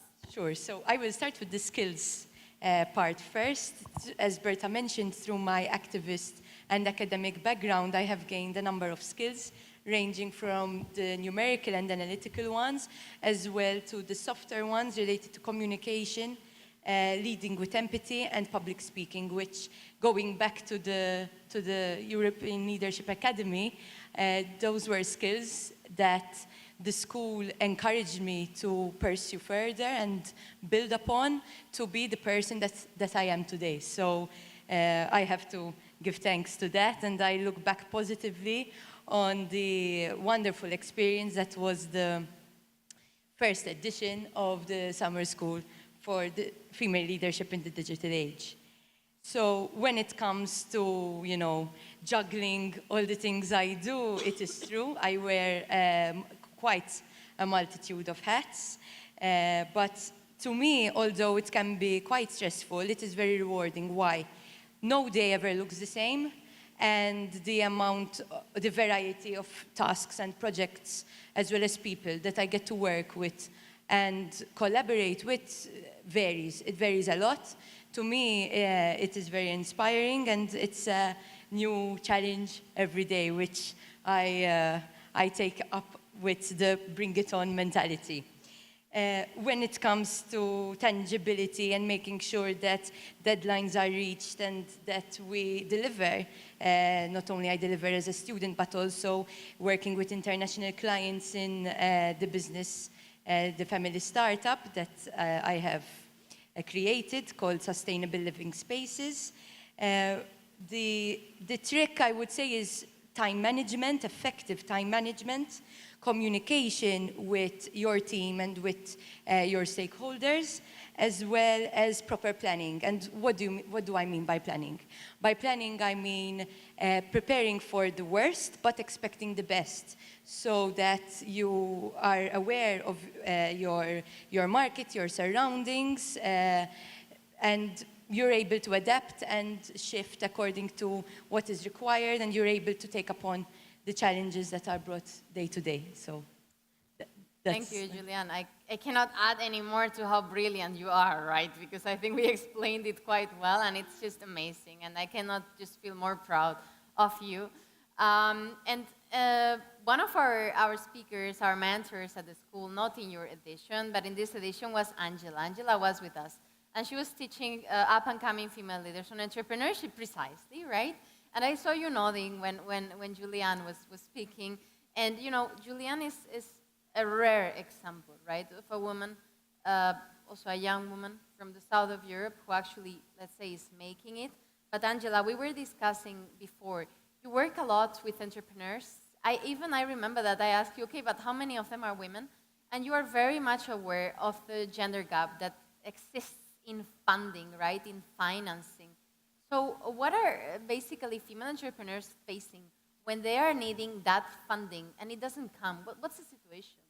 Yes, and you are right, actually, Berta. I do work indeed with a lot of those entrepreneurs, and it's encouraging to see that the numbers are quickly rising. Just an example, so Berta mentioned I worked as an advisor for the European Commission. They have a platform called the European Innovation Council. And just by my experience, the companies I've advised, 40% of them nowadays had a female entrepreneur in a leadership position. So this is quite encouraging for two reasons, because I see it that teams are becoming more diverse, and the female leadership is also on the rise. But as rightly, Berta, as you said, a lot of these female entrepreneurs, it's certainly, they are just now becoming leaders of their startups. And it's data, actually, I'm gonna bore you with some data, but I think data is quite significant. Yes, I had this experience of 40% of the female leaders being entrepreneurs, but the data, the actual concrete data of 600 VCs said that there were only 5.7% of the startups, 5.7% of the startups that had leaders that were women. So it's quite shocking if you think about it. Then you also talk about the financing side, and certainly the female representation in the financing side, the VCs of the world, the investment decision, most of the cases, they are lagging behind. An example of numbers, we have 39,000 investors out there, unique investors. And if you think about it, there were only 9,000 of those that are female investors. So certainly there is a rise, and it's a good rise. And another final topic on this is that when the 600 VCs were interviewed and they asked their teams, how many of you perceive to have a gender balance in your VC team? Only 7% responded that they have a gender balance. So it is shocking numbers. It is very shocking, Angela, and I think we still have a lot of work to do. Like, this is probably the beginning of the road, just not the end of it at all.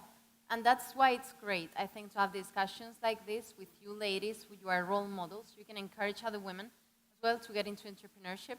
And for example, maybe Cristina, you can do it, right? Because we were talking about how shiny and fluffy everything is, right? But you were telling me, actually, you've been an entrepreneur for many years now, and I told you, okay, great, you have reached the top, fantastic, right? And you were like, no, but it's not exactly like that.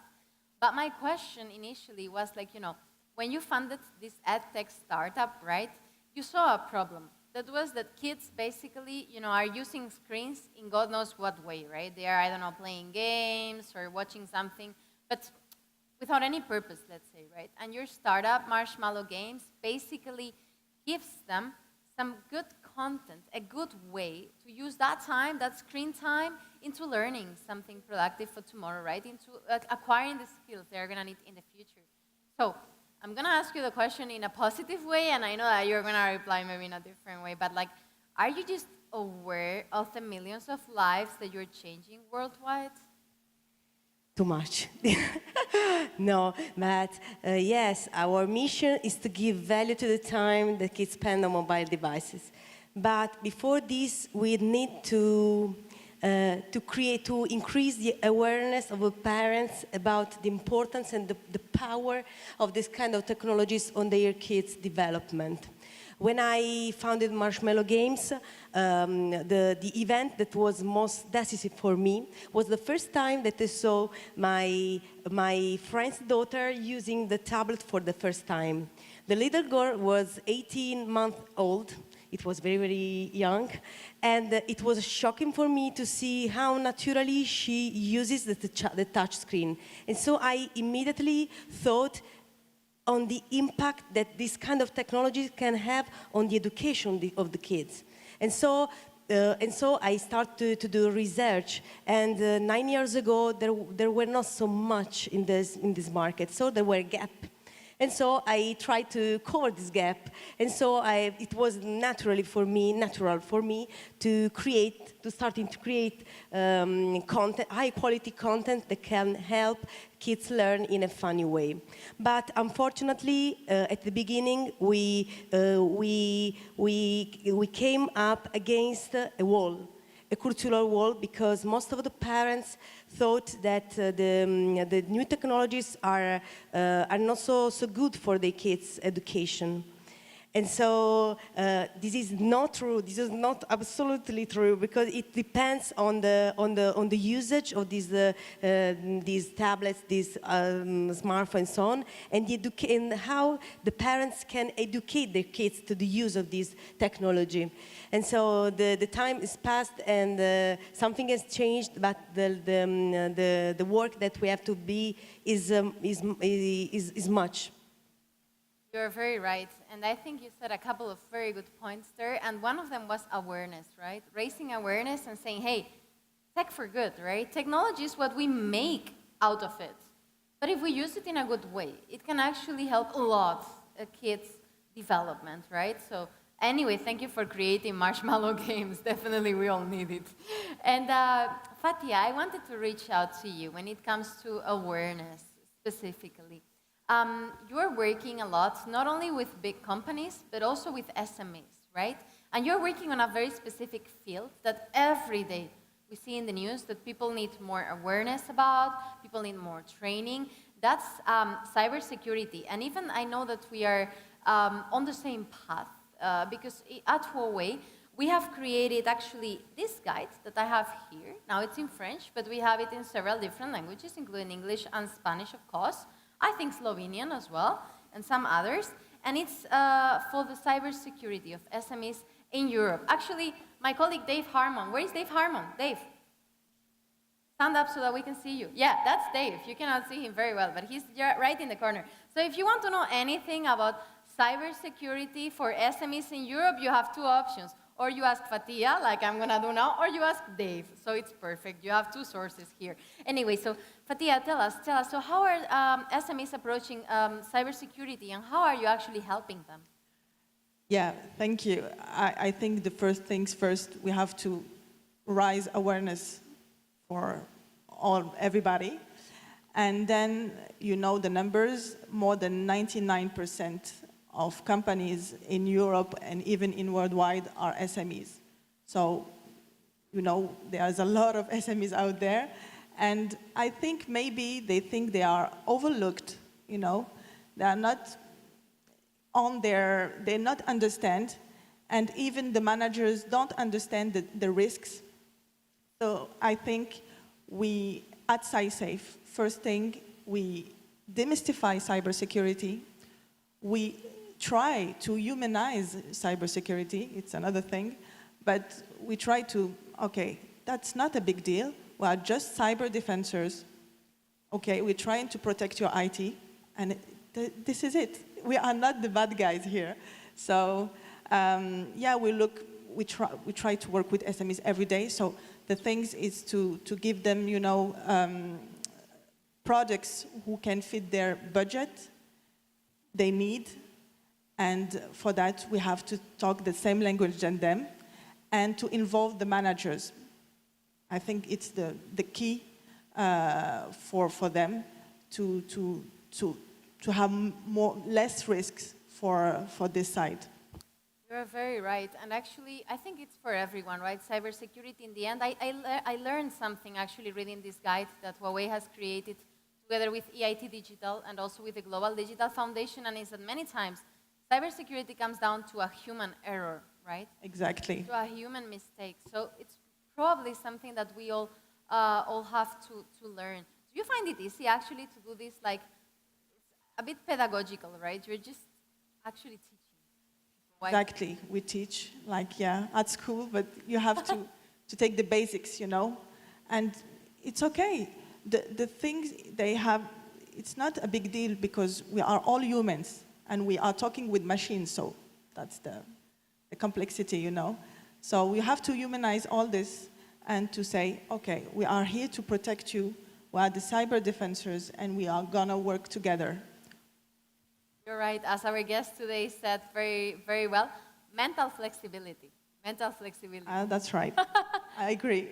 It's a new concept. Angela, you want to chip in? I actually had an idea, actually connecting these two ladies together, getting cybersecurity early on in the minds, actually to kids, gamifying cybersecurity.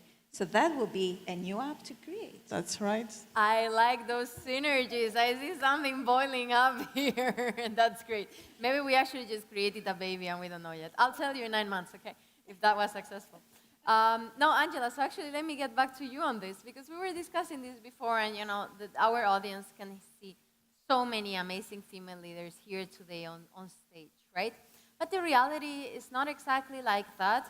It's not easy to access a leadership position when you're a woman, and it's also not easy to retain it, to stay there. Even companies are facing this challenge, right? How do we attract female talent, but also how do we retain female talent, especially after motherhood, right? This is a gap that we see, and of course other priorities come forward, and sometimes you just have to make a choice. What I wonder is like whether we can stop making that choice, right? Can we have it all? And second, how do you actually work with a woman that you're trying to push into leadership positions? So you rightly said a very important word, invest. And what companies, large corporations should do is invest in leaders, not only when they reach at this stage of becoming a senior leader, but at early on.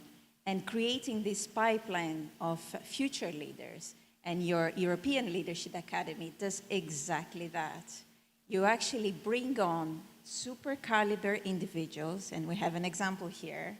So bringing on new blood, but also maintaining this blood by investing in them. Now, you also touch upon how do you ensure you have it all?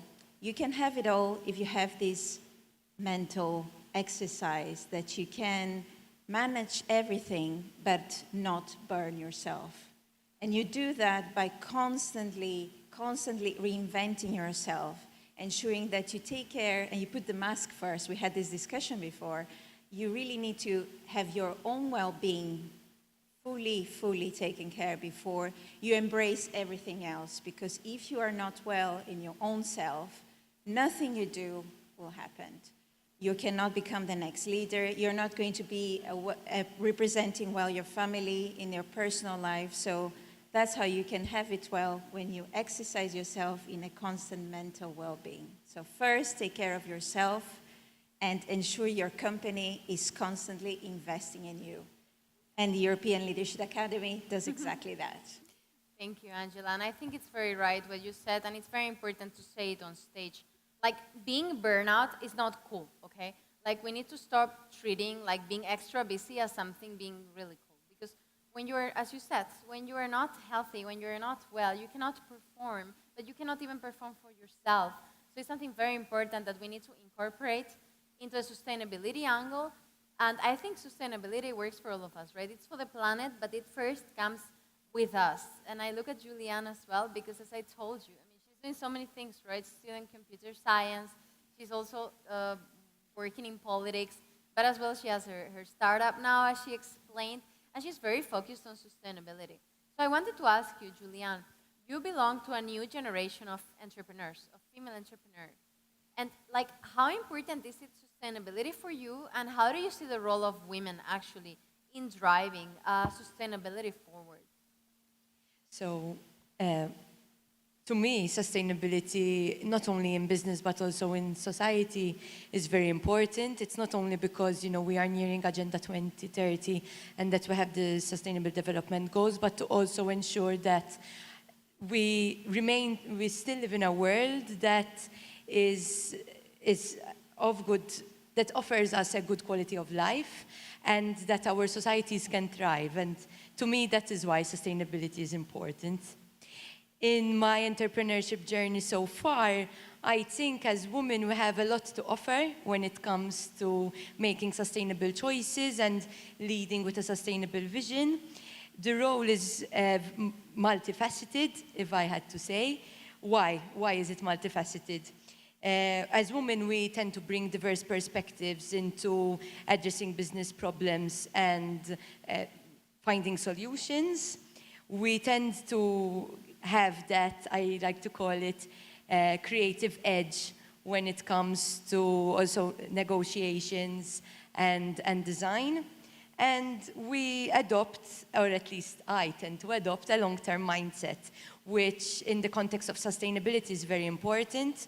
We cannot expect to have a very short-term and closed-minded approach, but we have to take the plunge, dive into the deep end, have an open mind, and develop a long-term vision to really drive sustainability forward. You are very right. So we have a few concepts from here today. So mental flexibility, long-term vision, passion, resilience. How many other things did we say? All beautiful words. So many. All of them beautiful. So many. I mean, I hope that someone is taking note because this is really like a crash course on entrepreneurship and it's fantastic. And Julian, going from your point, I want to take it to Christina now. Because Christina, we were speaking as well before, and you wear so many hats, right? Just like Julian, maybe in an advanced version. So Julian, when you look at the future, just look at Christina, and that's how it's gonna. It's go. inspirational. It is inspirational indeed, and intergenerational mentoring is very, very important these days. So Christina, you not only have your startup with 20 employees, if I'm not mistaken, and all the responsibility that entails. You have as well, of course, your life, your personal life, but you also lead InnovUp in Italy. So as such, you work with a lot of startups, with a lot of SMEs, and you have seen everything, I think. You have seen from extreme success to probably extreme failure, I guess, around you. And, you know, if we are aiming to collaborate, I want to actually get it from you, you know, because there are startups, fantastic startups, and entrepreneurs everywhere we look, right? From Bosnia to Sweden to Spain, Austria, Harvey, you know that very well. Great to see you. So we have great minds everywhere. But what can we learn from each other? So what do you take from the Italian startup ecosystem? What are you guys doing well or wrong, maybe, but hopefully well, that we can actually also implement in our own countries? So I'm the president of InnovUp. InnovUp is the Italian Association of Startups and all the innovation ecosystem. We have more or less 500 members divided into 5 different categories: C startups, scale-ups, innovation centers, enables, and corporates. And so what we want to do is to bring together all these categories, all the stakeholders, to be competitive to the best European and international startup nation. So Italy in the last year recorded a significant growth, because it passed from the 700,000 euros invested in 2020 to 2 billion invested in 2022 against the growth of the European market. But if you compare these numbers to the numbers of the European market, we are still far. In fact, if you see the cumulative investment from 2015 to 2022, Italy invested a tenth of the France and less than an half of Spain. And so we have to learn more. So and furthermore, in the 2023, we will have a setback. Like in all the European countries. And in fact, I think that we probably will not reach the 1 billion in investment. So in the last year, in Italy, was very, very important the role of CDP Venture Capital, that is the most important venture capital in Italy, that managed 5 billion euros. And because it allowed Italy to recover partially the gap that we have. But now we hope that the renewed leaders can continue this kind of work and help Italy to grow. That would be great. As we were saying before, intergenerational mentoring, right? You just have to pass the knowledge from one to another, and hopefully it will work out. But you mentioned one number, 1 million, right, in investments in this case. But I have 1 million in my mind for a different reason, and I'm coming to Fatia. So once again, this is the European Year of Skills, and as per the European Commission, we are aware that the skills gap in cybersecurity in Europe is just huge. They are actually speaking of a 1 million workers shortage in this field, which is, if you think about it, it's just crazy, right? Because we are talking about cybersecurity, therefore we are talking about security. We need 1 million more workers in this field. So Fatia, you work on this field and you are passionate for supporting other women, female entrepreneurship and so on and so forth. How are you basically doing to tell women, yes, cybersecurity is for you as well, come here, there are job opportunities for you, the opportunities of the future. How you are managing that? First of all, I wish I had a magic wand to fix all of that, but unfortunately I don't. So we're trying to do our best for this.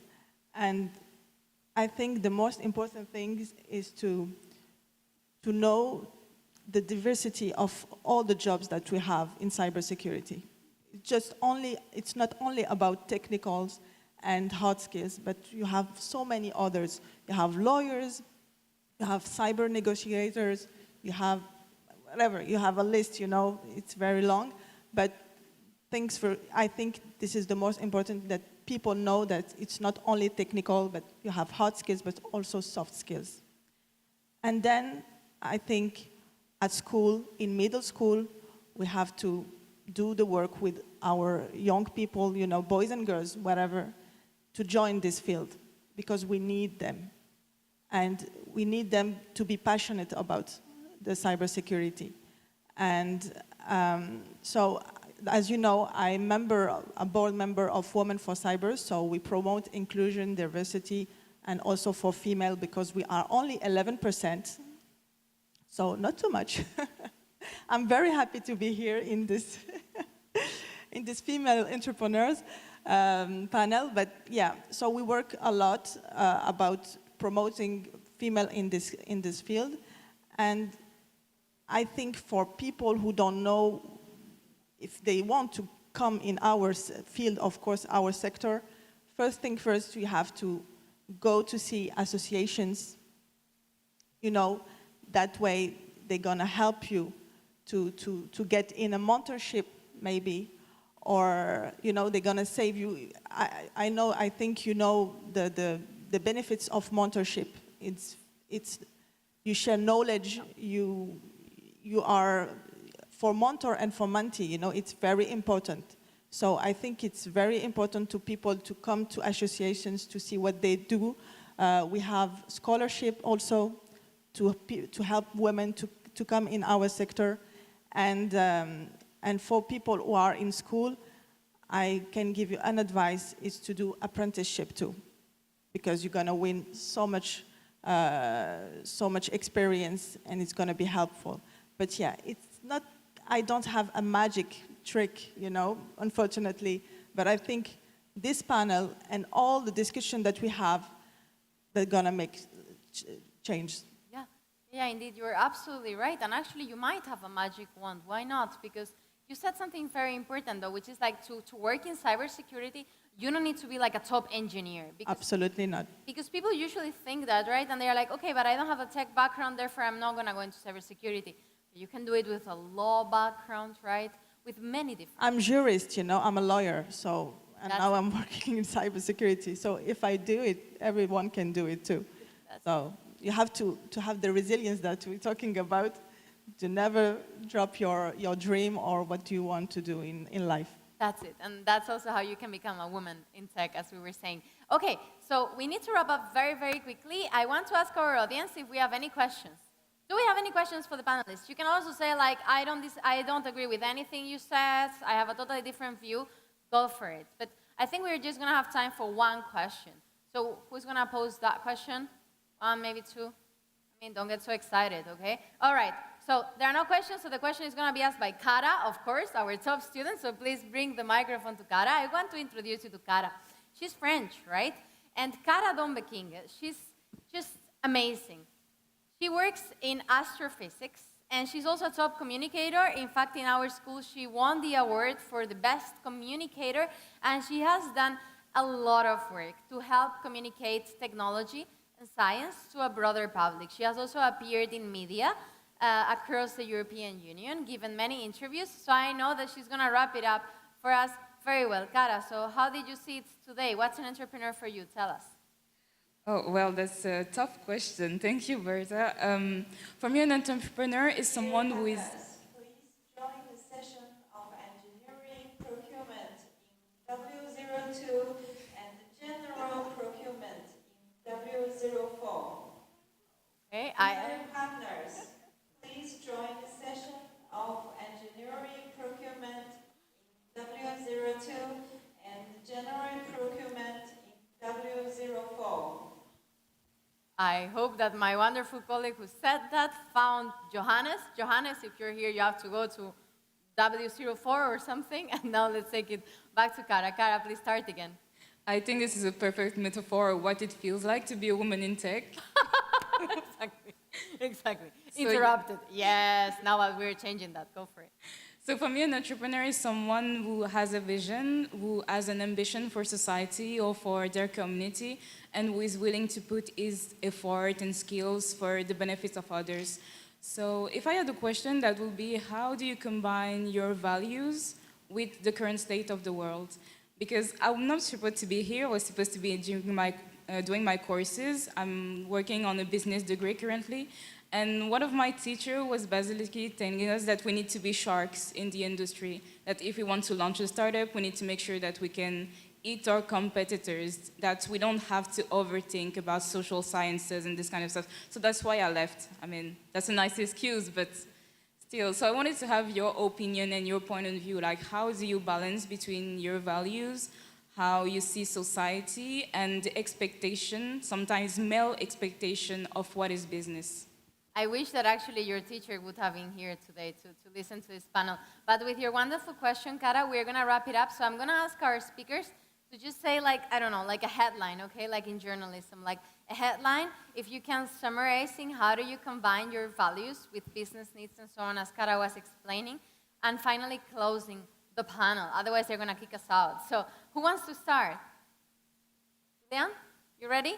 Okay, yes? why not? Go. So I would say stick true to yourself, because at the end of the day, you know what you stand for and you know your values, and they shape you as a person, but be willing to adapt to the current situations that you are facing and be willing to negotiate, because sometimes it does not always go our way.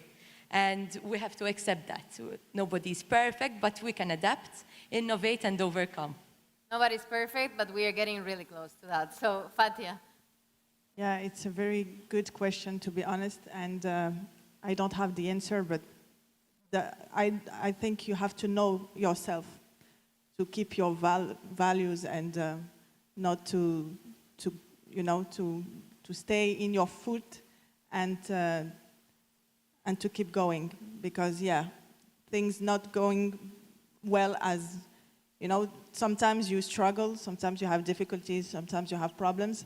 And if you know yourself, if you know what your goal is, I think you stay on the line. You're absolutely right. Angela? For me, yes, you can adapt. Yes, you can negotiate. But if you're not true to yourself, you aren't fulfilling your own passion, vision that we said before. So for you to unlock who you really are, you really need to do what is really deep inside you, your true values. So don't lock yourself somewhere that you are not aligned with the same values. Be yourself. Be yourself. Cristina?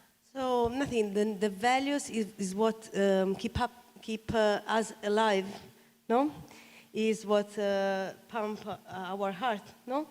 Yeah, and so it is the most important. And I think I was thinking about this. I was talking about this before. The gender is not the most important thing that we have. It's one of the thousand things that we have, thousand features that we have in ourselves. And so it doesn't matter. So the sentence that I like, that my preferred sentence is, if there is a will, there is a way, or something like this in English. Exactly. And I think that it is the best one. You're right. If there is a will, there is a way. We are showing it in Huawei because we are walking the talk, supporting female talent, supporting female entrepreneurs. And we are in Europe for Europe, helping Europe to achieve those goals from the digital decade. My name is Berta Herrero, Head of Diversity, Equity and Inclusion today at Huawei Europe, and I was so happy to host you together with these amazing ladies. I hope that you enjoyed it, and we are now going to move forward. Thank you so much.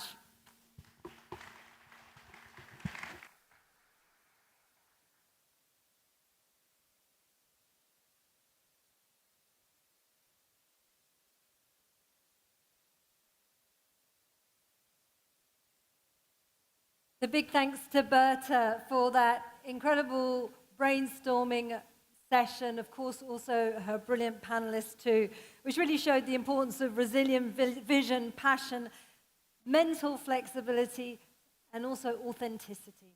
Now, today, this afternoon, has raced by, and we're already at our closing speech. And to do so, I'd like to invite Vicky Chang. She is the Vice President of Corporate Communications at Huawei.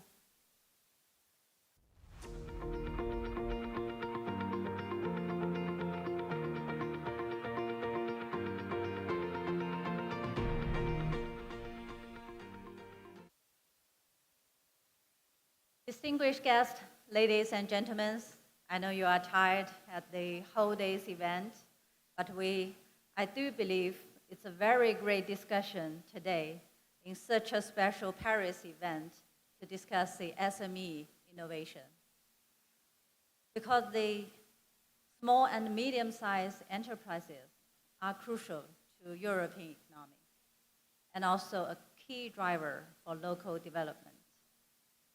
According to a EU report, I learned that the SMEs in EU represent 99% of all business in EU. And they also account for almost 65% of jobs in private sectors.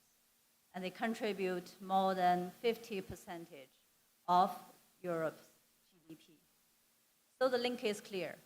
If you want the European economy to thrive, its millions of SMEs have to be thrive. So supporting SMEs, including startups, is supporting our future.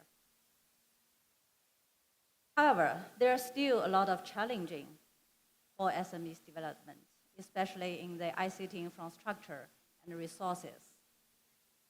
In today's digital era, the digitalization must be the most important way forward for SMEs to become fully competitive.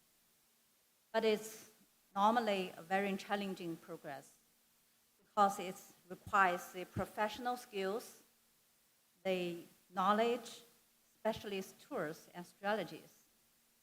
Just 10 days ago, I joined an international conference organized by UNIDO.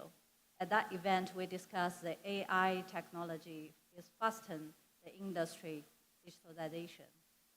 And one of the panelists, an AI expert from a local institute, she told us many SMEs came to the institute, asked for help to develop the AI-relevant applications, but they can do very little to them. So it's challenging for SMEs to get enough computing power and professional skills. So I shared my point of view that maybe cloud will be a solution of that. Take Huawei Cloud as an example. The cloud initiative, the computing power, storage power, and also many AI development tools. So it will support the SMEs, developers, startups to develop their own AI models and applications in an easy way. And in China, based on our Pangu models, actually more than 20 industry AI applications and models have been developed already. So Huawei believes only by working together can we build the health ecosystem in Europe economy to survive. as a major ICT provider in this market, and we are committed to offering our solutions and product to business. And also, we are glad to share our experience and knowledge. Together, we can improve business growth, build up digital security, kickstart energy efficiency, and also truly realize business potential. So that's why we work together with partners and share our experience through teaching programs, startups competitions, and also incubators. This offers insights into digitalization and also knowledge about international markets. So we carefully design our programs on supporting SMEs in many Europe countries.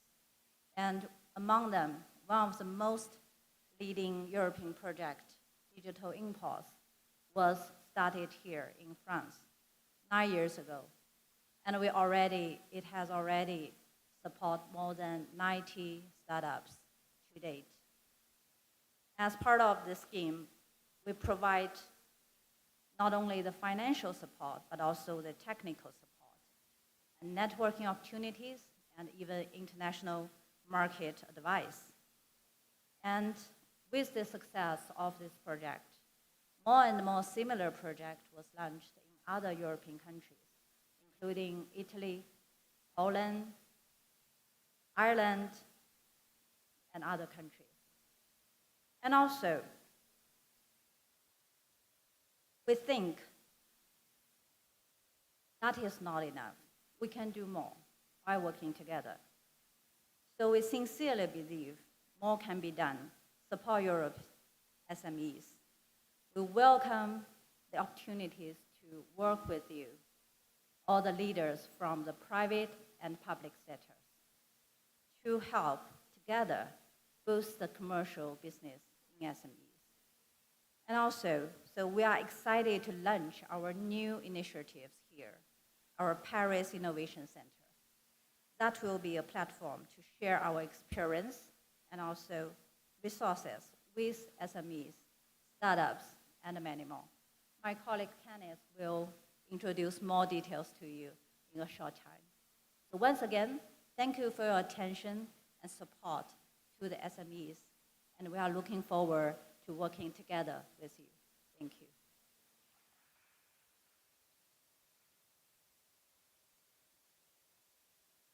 So you heard it there. You've been hearing since this morning about an exciting announcement about the Paris Innovation Center. So it's my pleasure now to invite Kenneth Friedrichsen, who is the Senior Vice President of Huawei Europe, who's going to walk us through some of the details of that Innovation Center.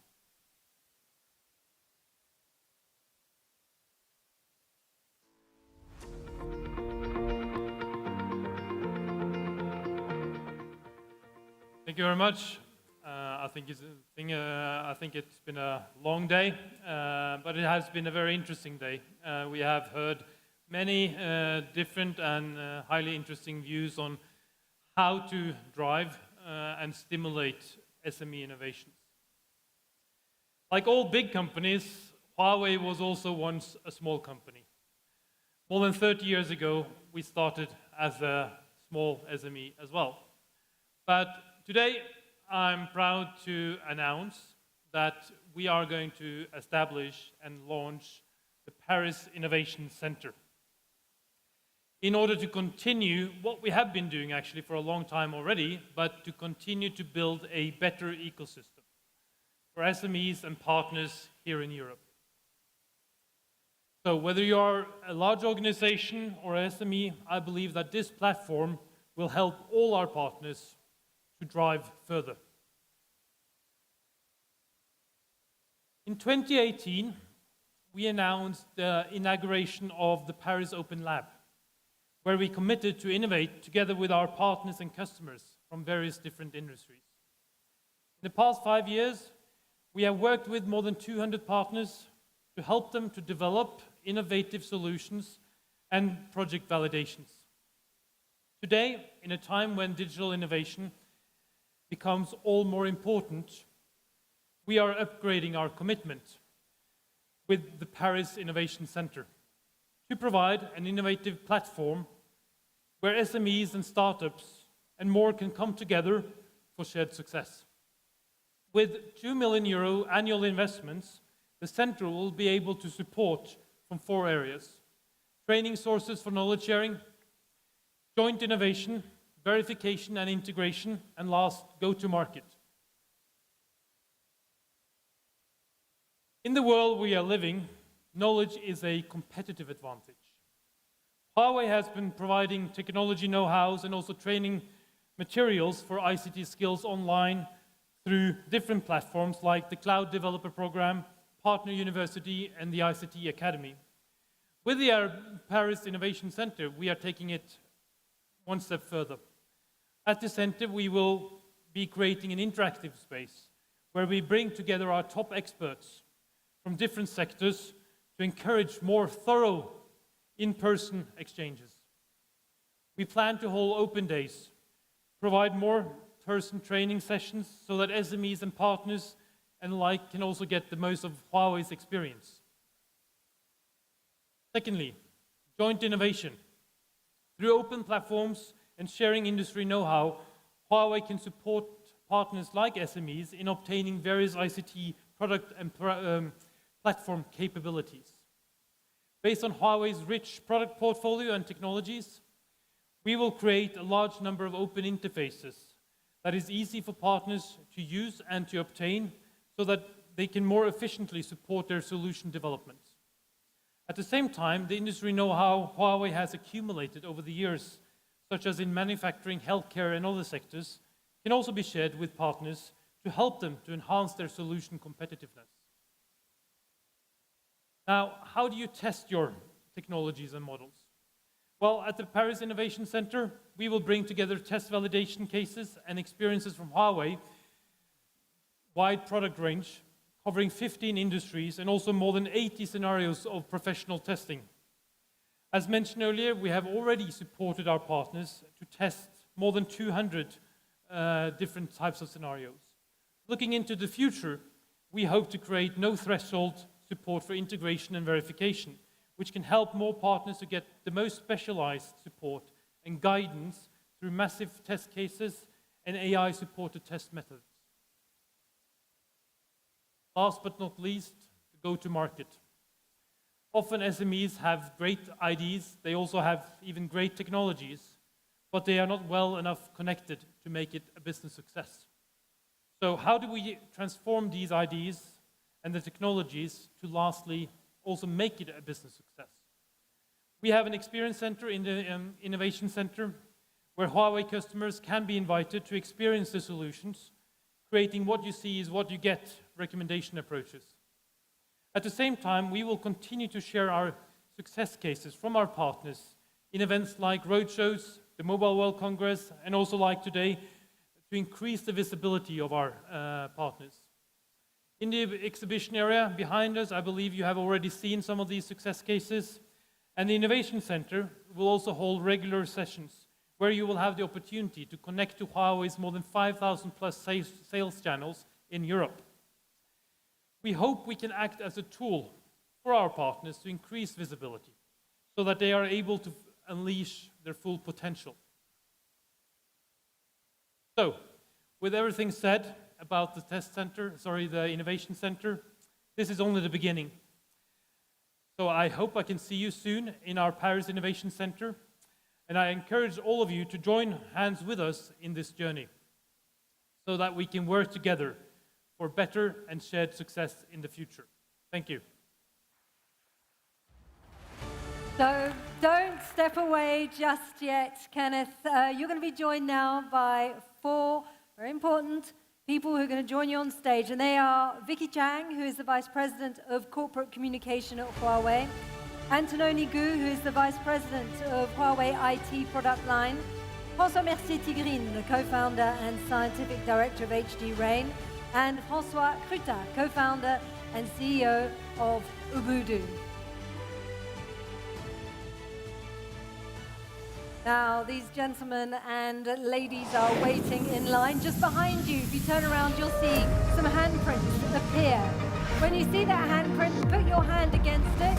There it is. And the countdown will begin. 5, 4, 3, 2, 1. And we have liftoff for the Paris Innovation Center.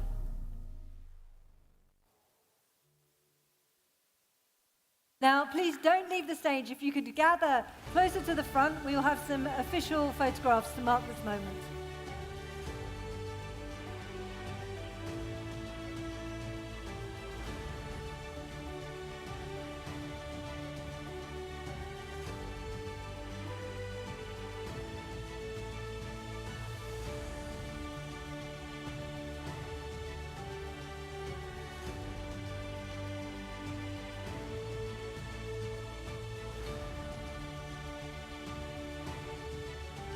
And a big warm hand of applause, please, for that very special moment. And thank you to you all. It's been a splendid afternoon with so much to learn about SME innovation in Europe. And I think one of the key words that has come out is partnership and also togetherness, working together and collaborating. So with that very positive thought, I wish you well and wish you a great rest of day and hope to see you all soon. Thank you very much.